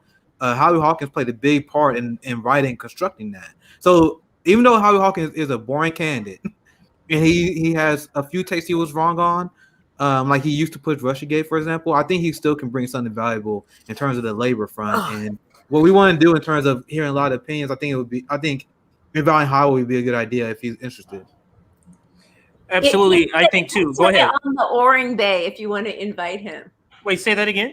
I said, let's not talk about him being a boring candidate. I think he knows. I think he knows. I think I've heard him. Somebody asked him that question. I think I've seen him talk about it. Like he doesn't. I mean, he knows he's not like. I know. I gotta say, I can't say quiet. Lackluster campaigns I've ever seen in my life. I gotta say, guys. Angela Walker instead. How's that? I think we need Angela Walker and Dr. Jill Stein because I'm a Green Party member. I have some inside scoop on Howie, and I'm fucking done. I'm done with him. Okay, so maybe we can sub Jill Stein. I know everybody loves Jill Stein. Jill Stein is a great queen. And Angela Walker also. We're trying to get her on the FHL show also to talk about that. But let's go to this next question. I think this is a very, very good question. I'm not sure we're going to go into any more because I want to get back to the panel's questions. But read it for us, CJ. It says Department of Waterless and and powerless. So that's this person's question. How can a general strike be successful when organized labor is such a small percentage of the workforce? 3 consecutive absences generally grounds for termination, or is generally grounds for termination. Is it responsible to call for such action? What's been the reaction for organized labor, and does that matter? I mean, I think targeted strikes might be better. At least more, it's going to be easier to convince people to strike who are unionized in some way and have some level of protection. And then if they also, in addition, have a mutual aid support network from us organizing it, I think that could be a way that, the rest of the workforce participates is by supporting a targeted strike. Because again, they're right. That person is absolutely right. Asking people to strike, especially when your healthcare is tied to your job. Right. No responsible parent is going to be like, yeah, I'm going to go lose my job so then I can't take my kid to the doctor. That's not, you're not going to ever convince those people to do it. But if we can shut down a unionized workforce like trucking, like the airlines, they already have some level of protection. And then if we are just a monumental support network behind that, that would be maybe a lot. First of all, I know it would be easier to convince people to participate in that. Second of all, I think it would potentially be more of a threat because that affects them economically, and it's something that we could sustain for a long period of time because it would be millions of people supporting a relatively small number of people in, like one industry, if that makes sense. Yeah, sorry about that. But no, what I was going to say is, I see a successful general strike as the lower income jobs as being the ones as really sustaining the general strike, in my opinion. So those people, they have more to sacrifice in their, living day to day. Living check to check. But a lot of the people striking, I don't see them, for example, I don't see them having healthcare because they could be participating in the strike because they can't seem to get healthcare. And I just think we need to remember there's millions of people that are still, not covered in that aspect, but tying healthcare to your employment is a strategy to prevent striking. That is a strategy by the ruling class to prevent striking. So what Misty is saying is absolutely correct. So somebody wanted to jump in. I didn't see who was talking, but somebody was speaking there. So let's dig into one of these questions, or one of the questions he has here. So about the low percentage of the workforce now being organized labor. So when we talk about union participation being so vital, is it as vital? Because this person is pointing out a point, and it's something I didn't think about before. Union participation is, like, I think it's right above single digits. Yeah. Meaning like it's low, like 10 or 11% is union participation. So is getting, union leadership, I guess would be it, on board. Is that really that important? I'll pose that to Patrick. Is that important? Has union participation, or the need for it, has that changed with the changing of the times? I mean, I would say the more you can get union support, the better. Clearly, if you look at the Sarah from, what is it, the Air Nelson, yeah. Yeah, Sarah Nelson. What's the organization? I forget. Anyway, some of these unions have the power to just stop business entirely, and if you impact something like there are no planes flying, for example, that's going to make a spark that can cause across the board action, and people can take this seriously immediately. So I think it is good. I think you're right, CJ, to say that a large part of the general strike is going to be people that don't risk losing their health care because they're already paid so little that they don't have health care. And I think that's something a mutual aid network can support in a large way. It's feasible to support some of these people. I mean, you just look at the effects of the shutdown, recently. I mean, just, from COVID, people aren't coming back to a lot of these lower paying jobs because it's just not worth it. So a lot of those people are going to be front and central to the general strike. Think about this. I don't know if this is possible, but think about this as part of the mutual aid.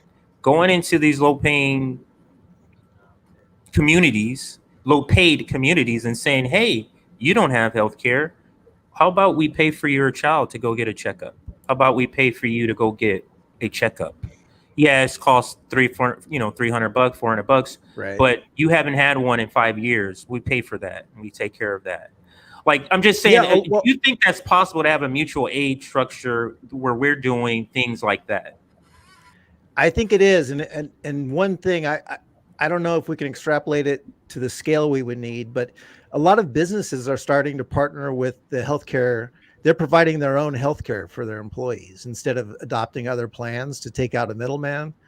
And, maybe it's doable to have some healthcare plan that's, maybe it's ultra low tier, but it covers the most, the worst stuff, so it's like, or we bring in like vans, like medical vans for, because community, so that you're not starting a whole paperwork thing with somebody having to visit one particular doctor at a pediatrician or whatever. But like the way, Wendell Potter, who came out against, like, he sort of like was the whistleblower on healthcare insurance industry. But what really struck him was when he did like 3 days basically at farms and barns giving people healthcare who had never had healthcare. But those structures already exist where they go into communities, so maybe that's something. Absolutely. Absolutely. I want to chime in here. I don't know, JB, will I say something? Yeah. Go ahead, JB. I'll chime in after you. Go ahead, JB. Well, no, I was just saying, I just wanted to add that there are many people who are in the medical field that would contribute to a general strike by being volunteer nurses and nurse practitioners. Oh, that's something I did not think. So these are all the things that the General Strike Summit, just having conversation, be like, that's a good question.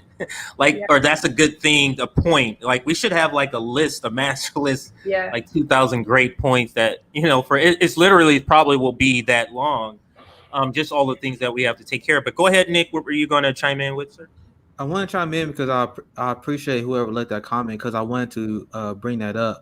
because this is something that I think is worthy of discussion, is unions and their role in the general strike. Because there are a lot of people who have been highlighting the fact that you need strong union membership in order to get a general strike started. Now, I understand where you guys are coming from with that, but you guys got to understand that if that's your metric for us to start a general strike, we will never, ever start a general strike. And I think we need a general strike. And now there's a few reasons I say this, because not only is union membership low, unions in America are, for the most part, are deeply ineffective and have been taken over by capitalist traders. So a lot of people have not covered this, but I covered this on my show. Everyone was talking about the Frito-Lay strike. Everyone was talking about the Nabisco strike. But you guys know that the union leadership was working in tandem with the corporations in order to undercut the demands of the workers. The Frito-Lay Leadership workers is corrupt.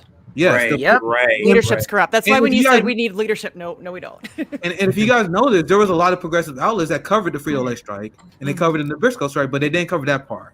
There's a lot of people that still did not tell the truth about unions, and I covered this in great detail on my show. I even posted a clip on my Twitter. You had union leaders that literally were trying to end the strike. So my question is, if you want to get a lot of the unions involved, you realize there are a lot of capitalist unions that will not support our effort and our goal, and they will do whatever it takes to stink a general strike. And also, we will have demands. And for example, one of the demands that we're going to have is, I think any general strike in America should have, I think if it don't have the demand, it's trash, is healthcare. We need healthcare, right? Now, a lot of union leaders and a lot of unions don't support Medicare for all. Right. So a lot of unions not going to support our demands. So my question is, I'm breaking this down for you guys because I'm still wrapping my head around this. How do we organize labor in a way where we can have a general strike that's pro-worker? So we need one of the guests we need to have is Richard Wolff and any labor focused economist, because I want to hear from them on how we overcome this. We need a new I would say late stage capitalist strategy, because unions in America has been destroyed.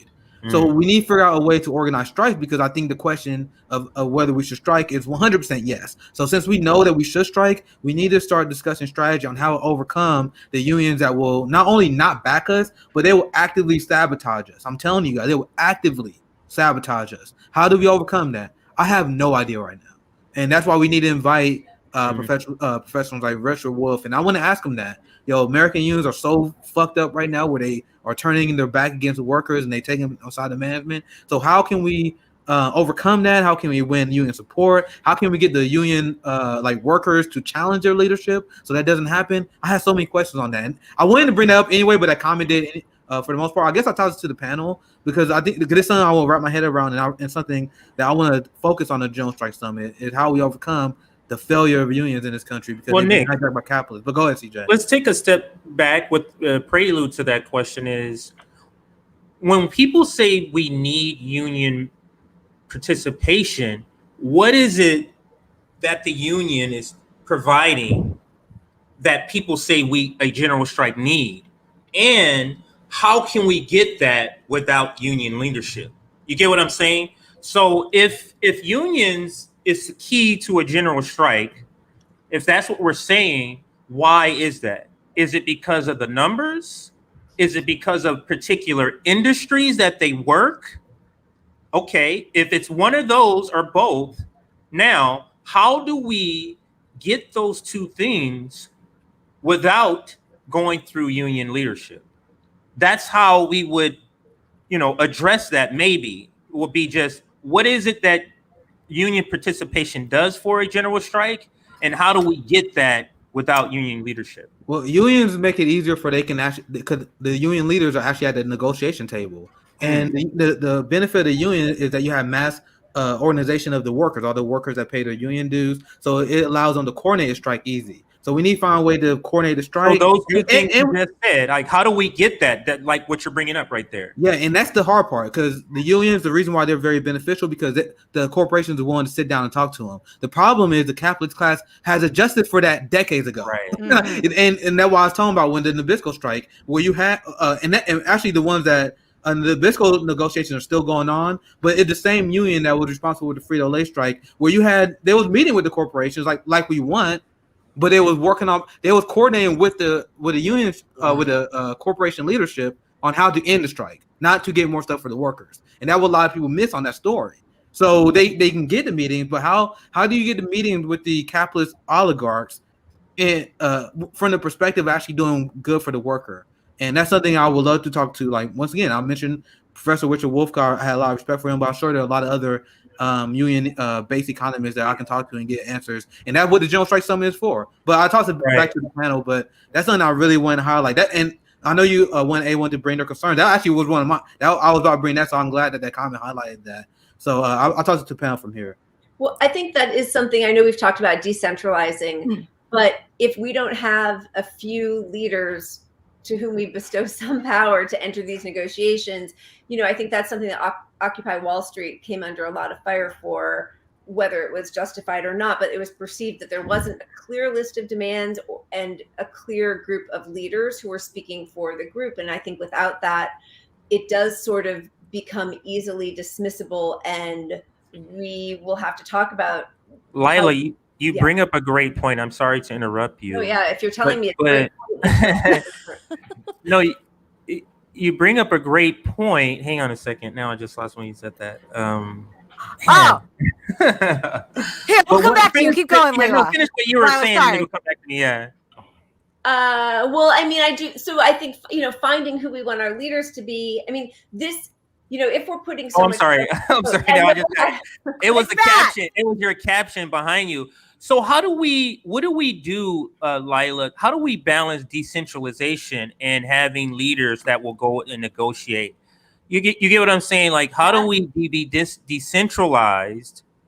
But we have to. You're saying it is very important, and in Occupy Wall Street came under fire of not having leaders or people able to represent and say they're speaking for the movement or speaking for the general strike in this case. How do we balance that? I mean, I think that's democracy, right? I mean, on some level, that's what it is, right? We have to. I think this is possibly going to be a longer process than some people are hoping for, because there's a lot that needs to happen structurally that's important if we're going to be taken seriously. And I do think that, articulating that list of demands, articulating the structure, having a group of leaders that is voted for on some level, or, that has the not even leaders. Can we not say that? Just like maybe spokespeople. Or, negotiators. Just call them what they are. These are our negotiators. Yeah. Maybe having some lawyers as a part of that, a leftist lawyer as a part of that, negotiating team. Like, all of this is what we want to talk about at the general strike.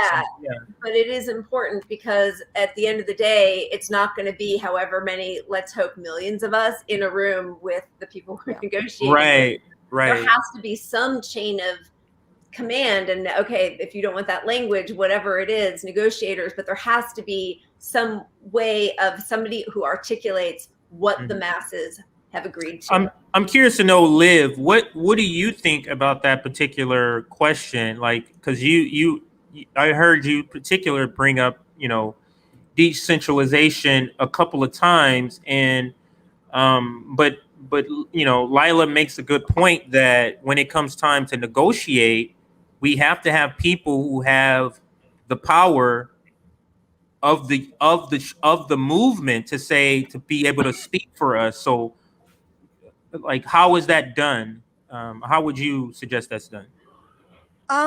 My goal for all of this is get us closer to a true democracy. So using direct democracy is my best solution to it, where we can't maybe physically get millions of workers in a room together to do the negotiations, but why can't they be voting on them? And why can't we bring this to the workers and say, like, y'all, this is the list that was compromised, whatever. Like, what do y'all think? Like, I think the discussion. Oh, you mean coming up with the list? You mean the actual? I think coming up with the demands will be more of a collective, but what we're saying is someone has to be the one that actually goes. So, for example, with the general strike, so once we stop working and all that stuff and boycotting, if we bring them to their knees, they're going to say, hey, okay, we're ready to negotiate. What do you guys want? What we're saying is, how do we decide, or who it needs to be people that go and is able to speak for the movement? Is there a way to do that and be decentralized? I think so. Let me hear. I want to hear it. It's a tough question. Yeah. I didn't mean to put you on the spot. I thought maybe you had an opinion, and it's a tough question. If you keep it policy above people, if you keep it policy above people, you can do it. Yeah, no. If you keep it policy above people, it can be decentralized, and you can still have representatives, like people who are just going to go into the conversation, and those people can change. Those people can you can rotate through, and it can all be democratically chosen or however you want to do it. You could have different regions that because different regions in the country have different needs or facing different circumstances, so it's going to have to be a collective decision. And then again, it's just we have to stop thinking. I know that maybe it's just semantics, but saying leader is it's like kind of a misnomer. It's not really a leader. It's just your representative. It's just the person that you're sending into the meeting. I love that. You already have the policies. You already have like that's a decided upon thing. And then these are just the people who are going to express that to the people who have the power to make those decisions. And so if you keep just policy above the person, it should always be policy above personality. I agree.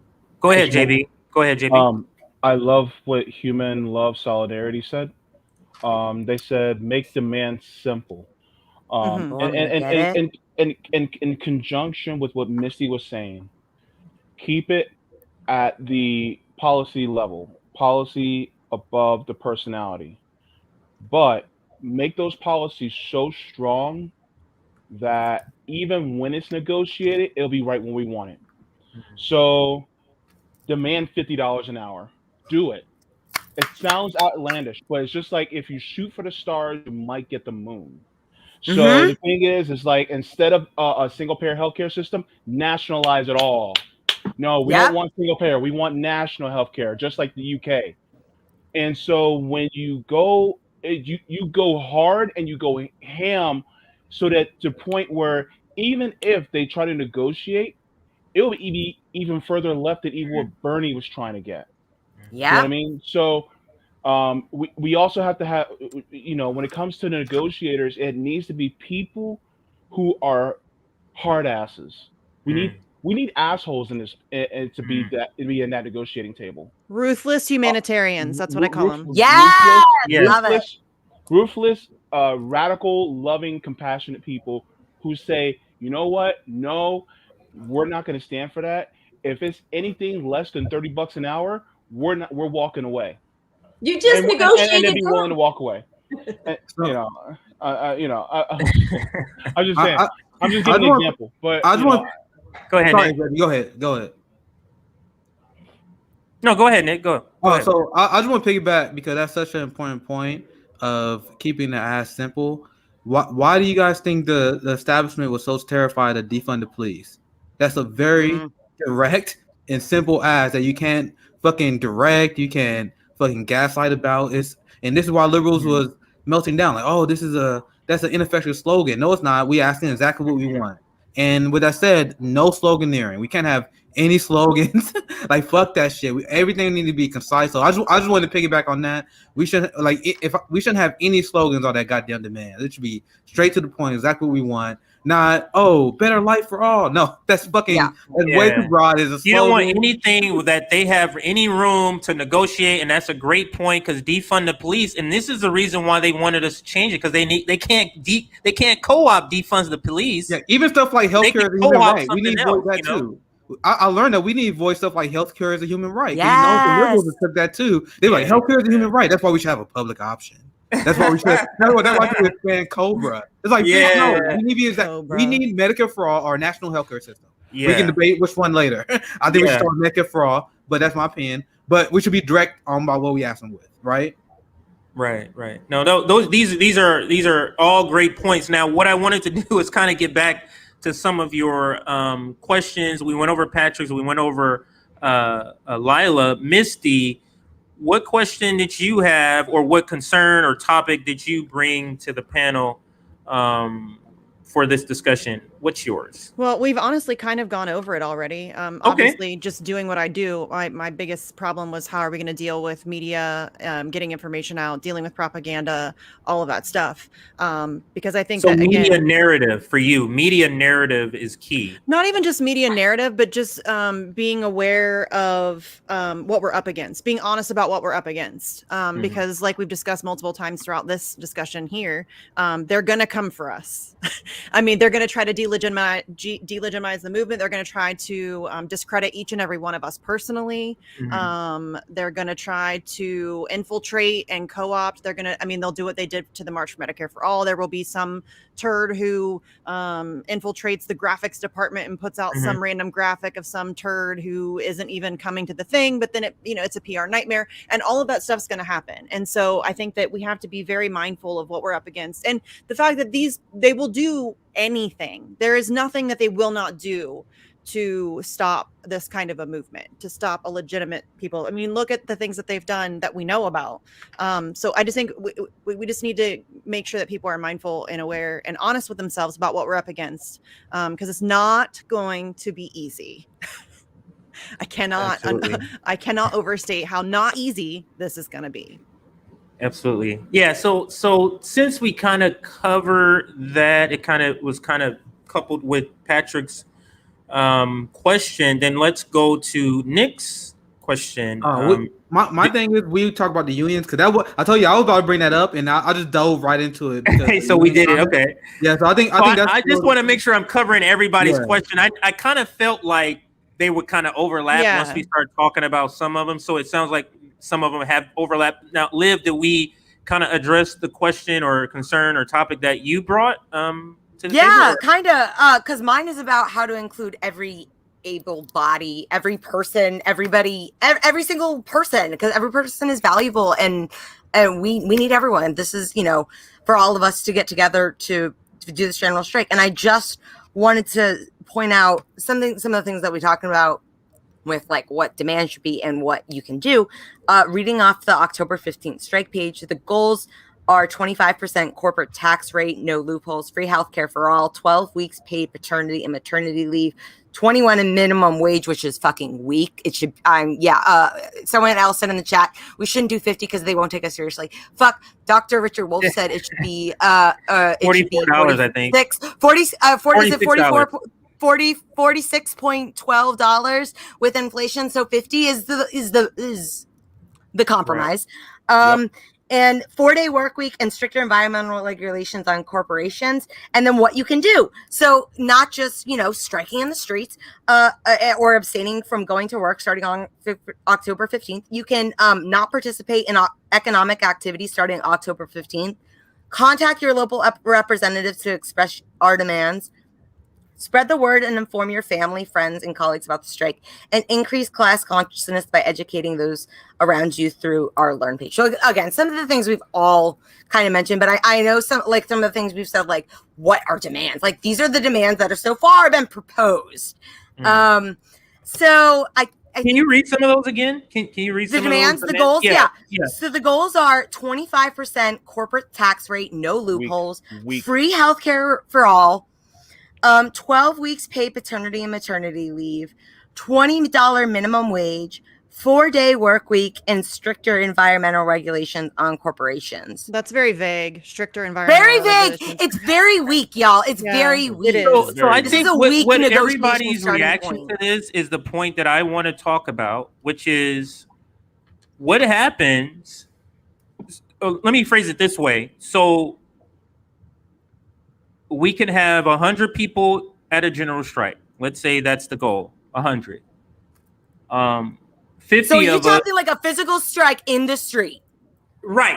I'm just pulling this number just for the sake of this example. Let's say it's 100 people needed to strike. There's 100 possible people. 50 of them are like us. So all the things the reaction we had to some of these demands was too weak. What if the other 50 are saying that's too strong?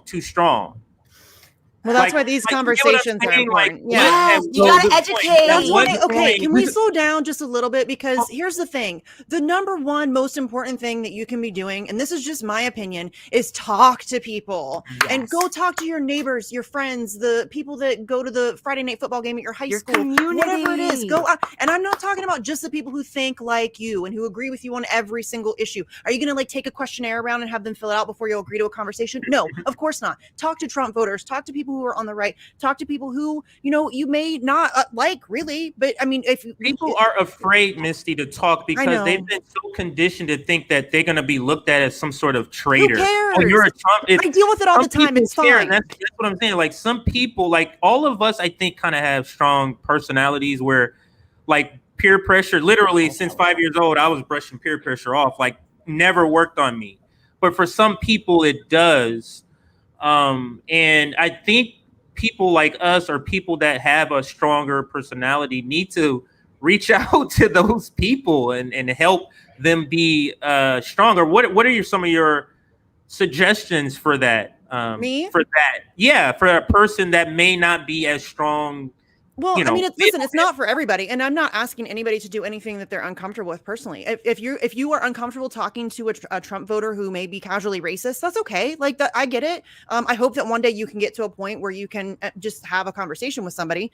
But stop. I'll just being chime in here real mad. quick. I'll pass it right back to you, Misty. The least you could do is talk to your neighbors. Yes. Are you really a leftist if you're afraid to talk to your fucking neighbor? family. People Like, are disowning family members.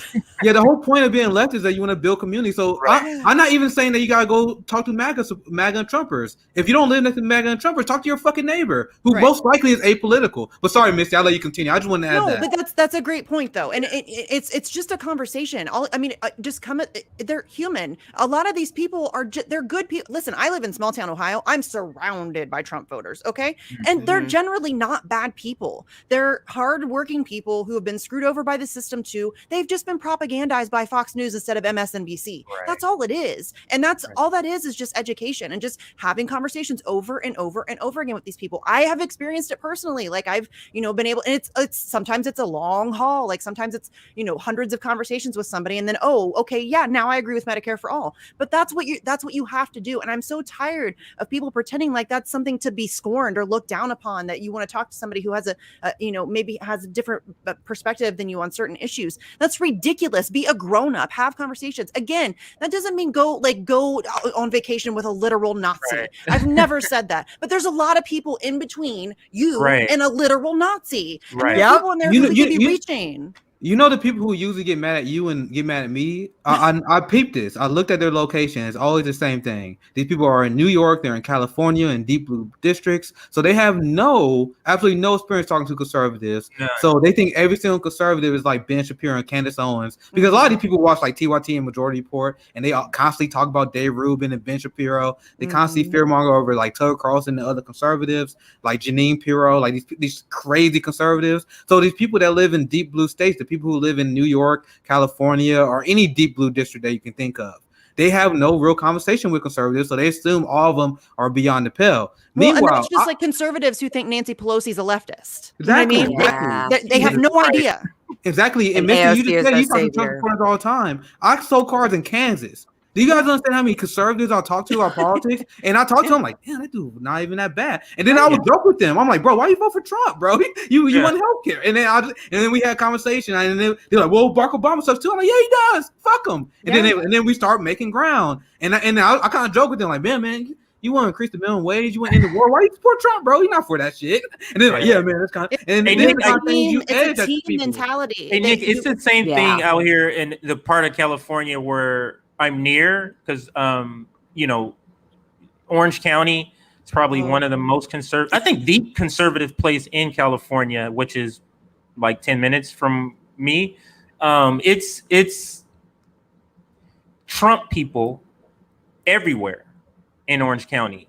So just thinking that, I just think people need to stop thinking that, all Californians are this way because of everybody moving. We're getting a lot of people moving from Texas over here. We're getting a lot of people moving from the East Coast over here. So it's not the leftist I mean, just look at our government. Our state government is all Democrat. We don't have any Medicare for all. We don't have none of the stuff that Democrats claim that they believe. And we have a rock solid Democratic government or state government here. And one thing I want to add to my point is polling could be very misleading because of the way they ask questions. Right. Do you guys understand how significant it is that with the way they framed a fucking question, that 1 out of 3 Republicans support Medicare for all? Do you guys know how crazy that is? That's crazy. I'm telling you, Like, our ideas are better. We win on ideas. Right. And We the just gotta thing is- talk to them. Yeah, and the thing is, I promise you that number is low because the way they frame the question, they're like, "Do you support a government takeover of healthcare?" Right. Or they would say, "Do you support Medicare for all?" And they hear from Fox News, "Oh, government takeover," so they don't know who it is. That's why I say that number is low because I talk to conservatives and I explain to them Medicare for all. They're like, "Yeah, that's cool." So how many people that actually vote no on those polls that actually don't know what Medicare for all is because they get right wing talking points, and then when you talk to them, they're like, actually, that doesn't sound that bad. So those polls are actually underestimated. And if you look at the polls, the vast majority of Republican voters are to the left of people like Joe Biden on healthcare because like 60% of them support a public option. And once again, that's with bad polling, guys. So imagine if we actually had a leftist that had a conversation and explained to them how much money we spent on healthcare, how much money Medicare for all would save, how many lives it would save, and then ask them if they would support that. And I know from experience, I know it's anecdotal, but I'm talking about experience. I talk to a lot of conservatives that doubt for universal healthcare, and that's not reflected in the polling, despite the fact that the polling is good. And remember, and the last thing I'll pass right back to the panel, do you guys remember during the Bernie campaign when progressives used to brag about how many Republicans supported Medicare for all? Mm-hmm. We went from bragging about the fact like, oh, our policies are popular on both sides. And now if you want to work with those Republicans on Medicare for all, they say, oh, you Red Brown Alliance. You Like, Nazi enabler.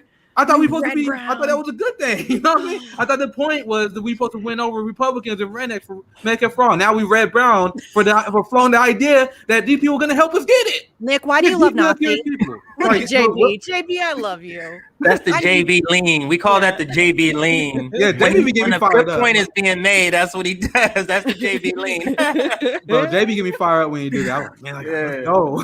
But go ahead, Nick. Go ahead, finish your point, sir. That pretty much it. I mean, I was bringing up the fact because I went back to what Misty said because she's surrounded by Trump supporters, and Kansas City is actually really blue.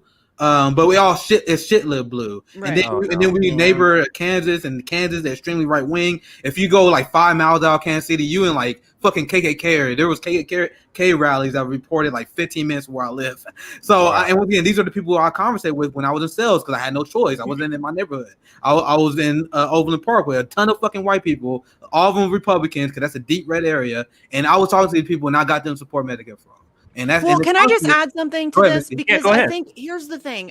A lot of people in this country, they've been convinced that like you only have 2 choices. They've been split into teams. And you guys know how that is. It's very tribal. And so when it's your team, then anything that your team does is good and anything that the other team does is bad, right? And so I think if we recognize that that's the mentality that people are at in this country and that they don't realize that there are other options, that there's another way, I think that we need to remember that. We need to remember that people just need to be shown that there are other alternatives, and I think that we have to just get them to see past their tribalism. I second. Can I just piggyback on this for a second? Go So with what both Nick and Missy are saying, Nick, both you guys are saying basically that we can appeal to more Republicans, and we think we have a better shot at that, and I agree completely. But I think that also applies to the shitty Democrats, and I think it's worked against the Democratic Party. Their messaging forever has been that they actually support all these things that we're going to be supporting in a general strike. That's true. But the party doesn't. But the voters have been sold that they should support these ideas. So we're in better standing with a shitty Democrat than people think. Also, Yeah, that's a good point. I agree. And I mean, we say this on Twitter all the time, how liberals believe in a lot of the things we believe in. They just not willing to really fight for it. So as far as policy, I think we already could have them. It's just, Messaging. The messaging. That is correct. Now we have reached the 2-hour mark. We could literally keep going, no problem. But we do have another live stream coming up in 30 minutes. So that's why we're going to have to bring this one to a close. But what I want to do is go around the room. I'll go to you first, JB. Now, if you do have some last words about any of the topics, you can go ahead and address that.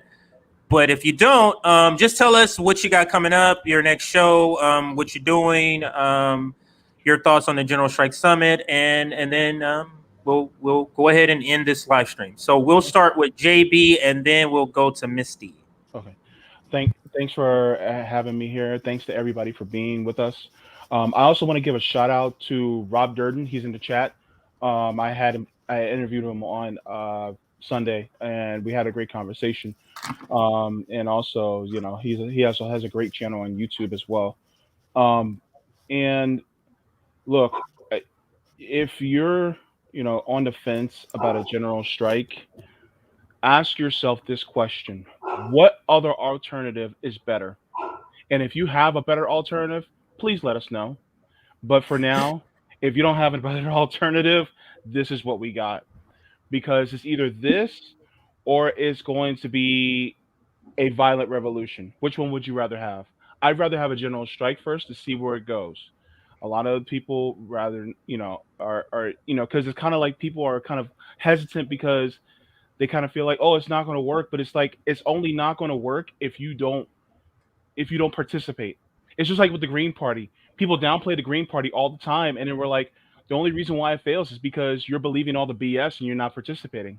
That's one of the reasons why. So I think one of the things that we need to do is, number one, if we can't come up with a better idea, let's get into this one. Because the thing is that downplaying this only leads to our detriment to stay in the same situation that we've been in for the last up 10 years. So I think we should do that. Coming up this Sunday, I'll be doing a full show on a Q&A. I'll be talking with the people in the chat.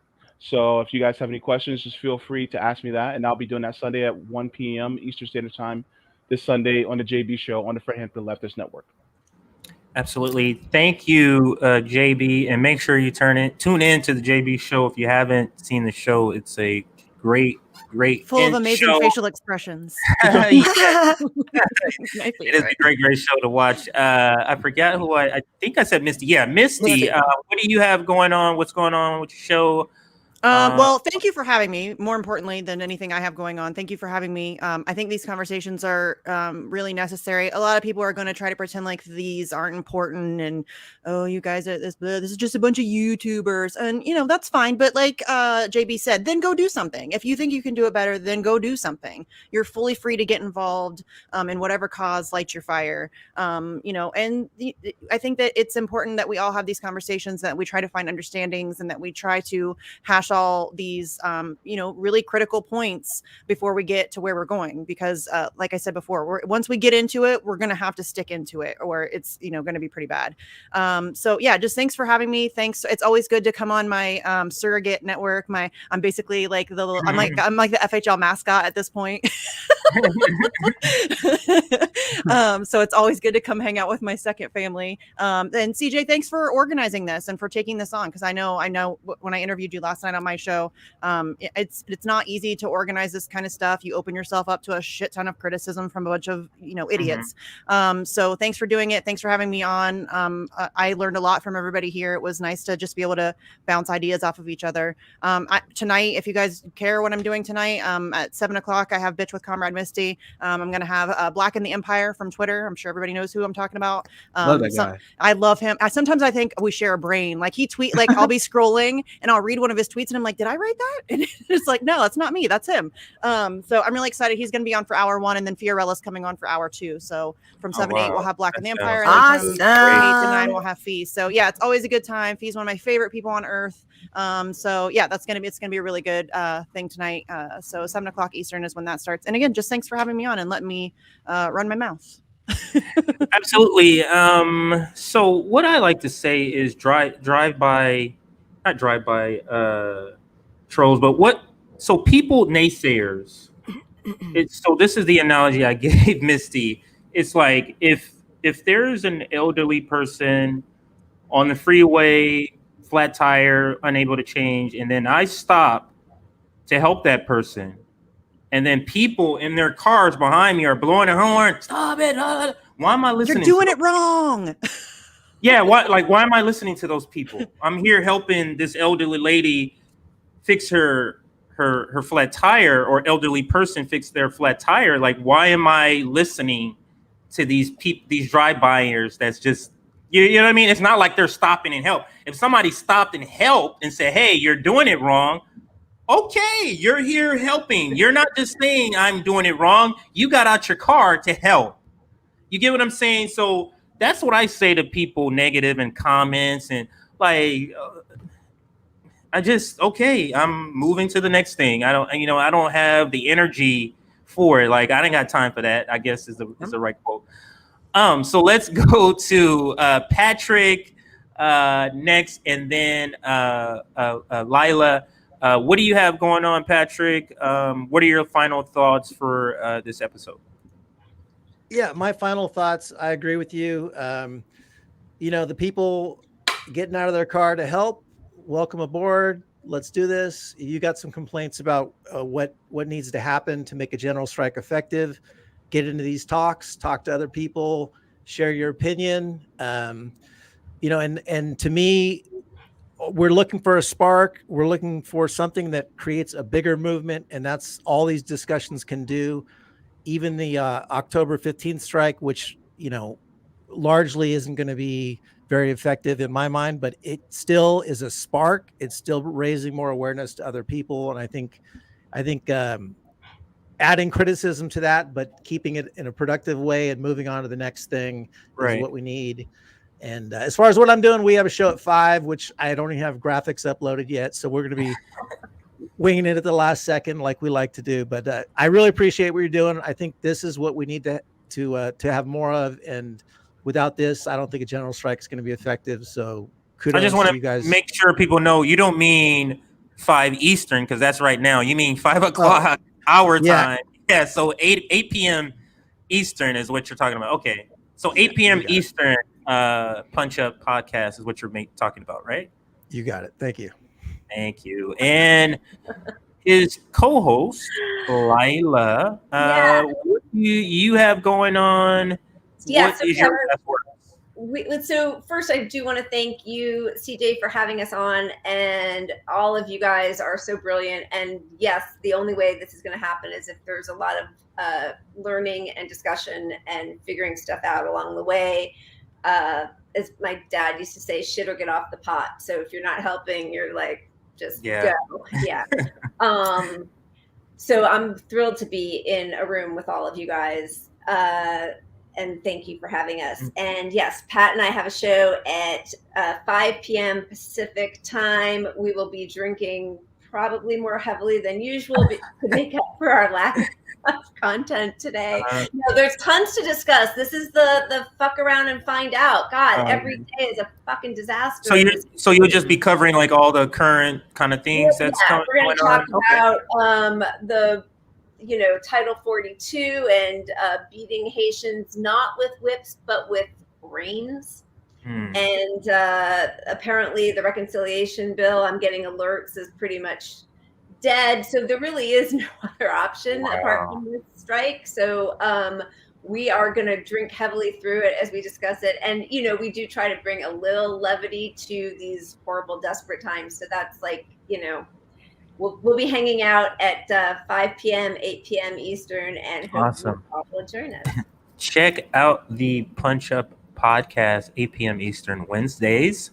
All right, so let's go to Liv, and then I'll round it out with my FHL brother. Liv, what do you have coming up?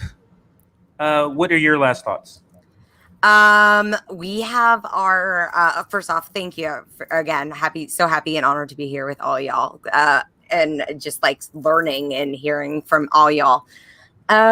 We have our podcast in 21 minutes on the conversation with leftists on FHL. We're going to be talking about the ongoing humanitarian crisis at the southern border, and the mental health care under death stage or late stage capitalism as it currently is. And as for like final thoughts, people power, we're all in this together, solidarity. Please, general strike and mutual aid. Please. Mutual aid is not just monetary, like that's just like getting out and like helping out in your community, helping a neighbor do something, like just so much more than capitalism, just monetary means. But yeah, please, general strike, mutual aid, support workers. Let's get shit done, people. Let's go. Awesome. Thank you, Liv. I think I got everybody. Yeah. So, Nick, ending with you, sir. What do you got going on? What are your final thoughts? You have the floor, Nick. Yeah, this was a great conversation. I know most of everyone on this panel for a very long time, so it's always great to talk to all you guys. You guys always do a good job at informing me. The main focus of what I talk about and what I cover is the class war, foreign policy, and state violence. And I understand that what I cover could be very depressing, and people will say, "Oh, what's your solution then?" What we talking about right now? The left should be in a nonstop state of organizing strikes and resistance against the late-stage capitalist hellhole. And no matter how hard that is, no one's going to convince me that we shouldn't do this. I did my research. I know that general strikes are hard, but you're not going to convince me with the way things are right now. And I know Liv brought up brought up the reconciliation bill. Pretty much how that's dead. No, that was Leila. Sorry, that was Leila that brought that up. So we see over and over again how your electoral politics is failing you guys. You have a government, even with complete Democratic Party control, they can't even do basic taking care of the needs of the people. So why will you continue to donate to politicians? Why will you continue to invest in electoral politics instead of investing to the people and organizing strikes to take down this evil system? This evil system needs to be taken down. So I want to do whatever it takes. And we need massive amount of working class solidarity to get that done. That's why I go hard against the anti-coalition left, the people who believe we shouldn't talk to our neighbors. And if there's anything I say on the stream that you guys take to heart, please, for the love of God, talk to your neighbors. Because if you don't talk to your neighbors, if you're not willing to radicalize your neighbors, you're not really a leftist. That's the whole point. That's why we're in this damn game.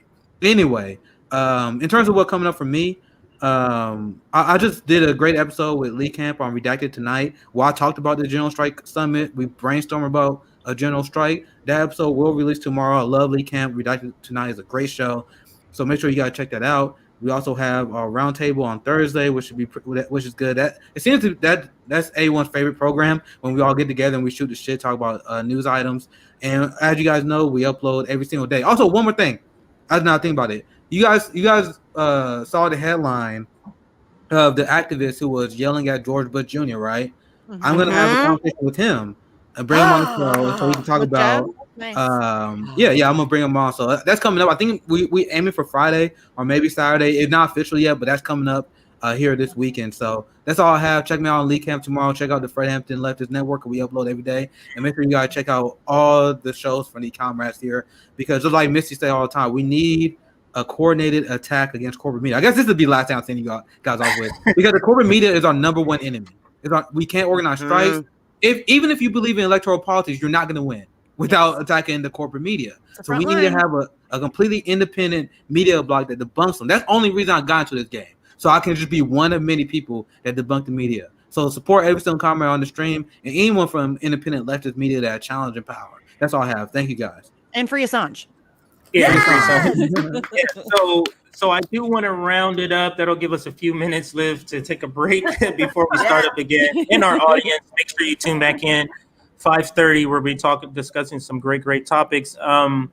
So all I have is I'm thankful that everybody showed up today, or thankful for my panel today. I think that maybe in 2-3 weeks or so, maybe we could do this panel again, only because I think it kind of works well for most of our schedules.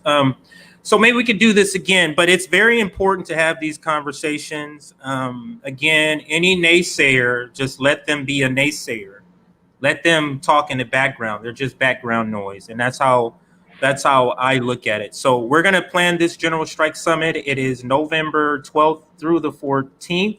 We want to have some of the same great people we had on our panel today, but we also going to be inviting people like Cornell West and Richard Wolf, Angela Walker, Lee Camp, or Graham Elwood, Jimmy Dore, Breonna Joy Graves. I mean, lots of people we're going to invite.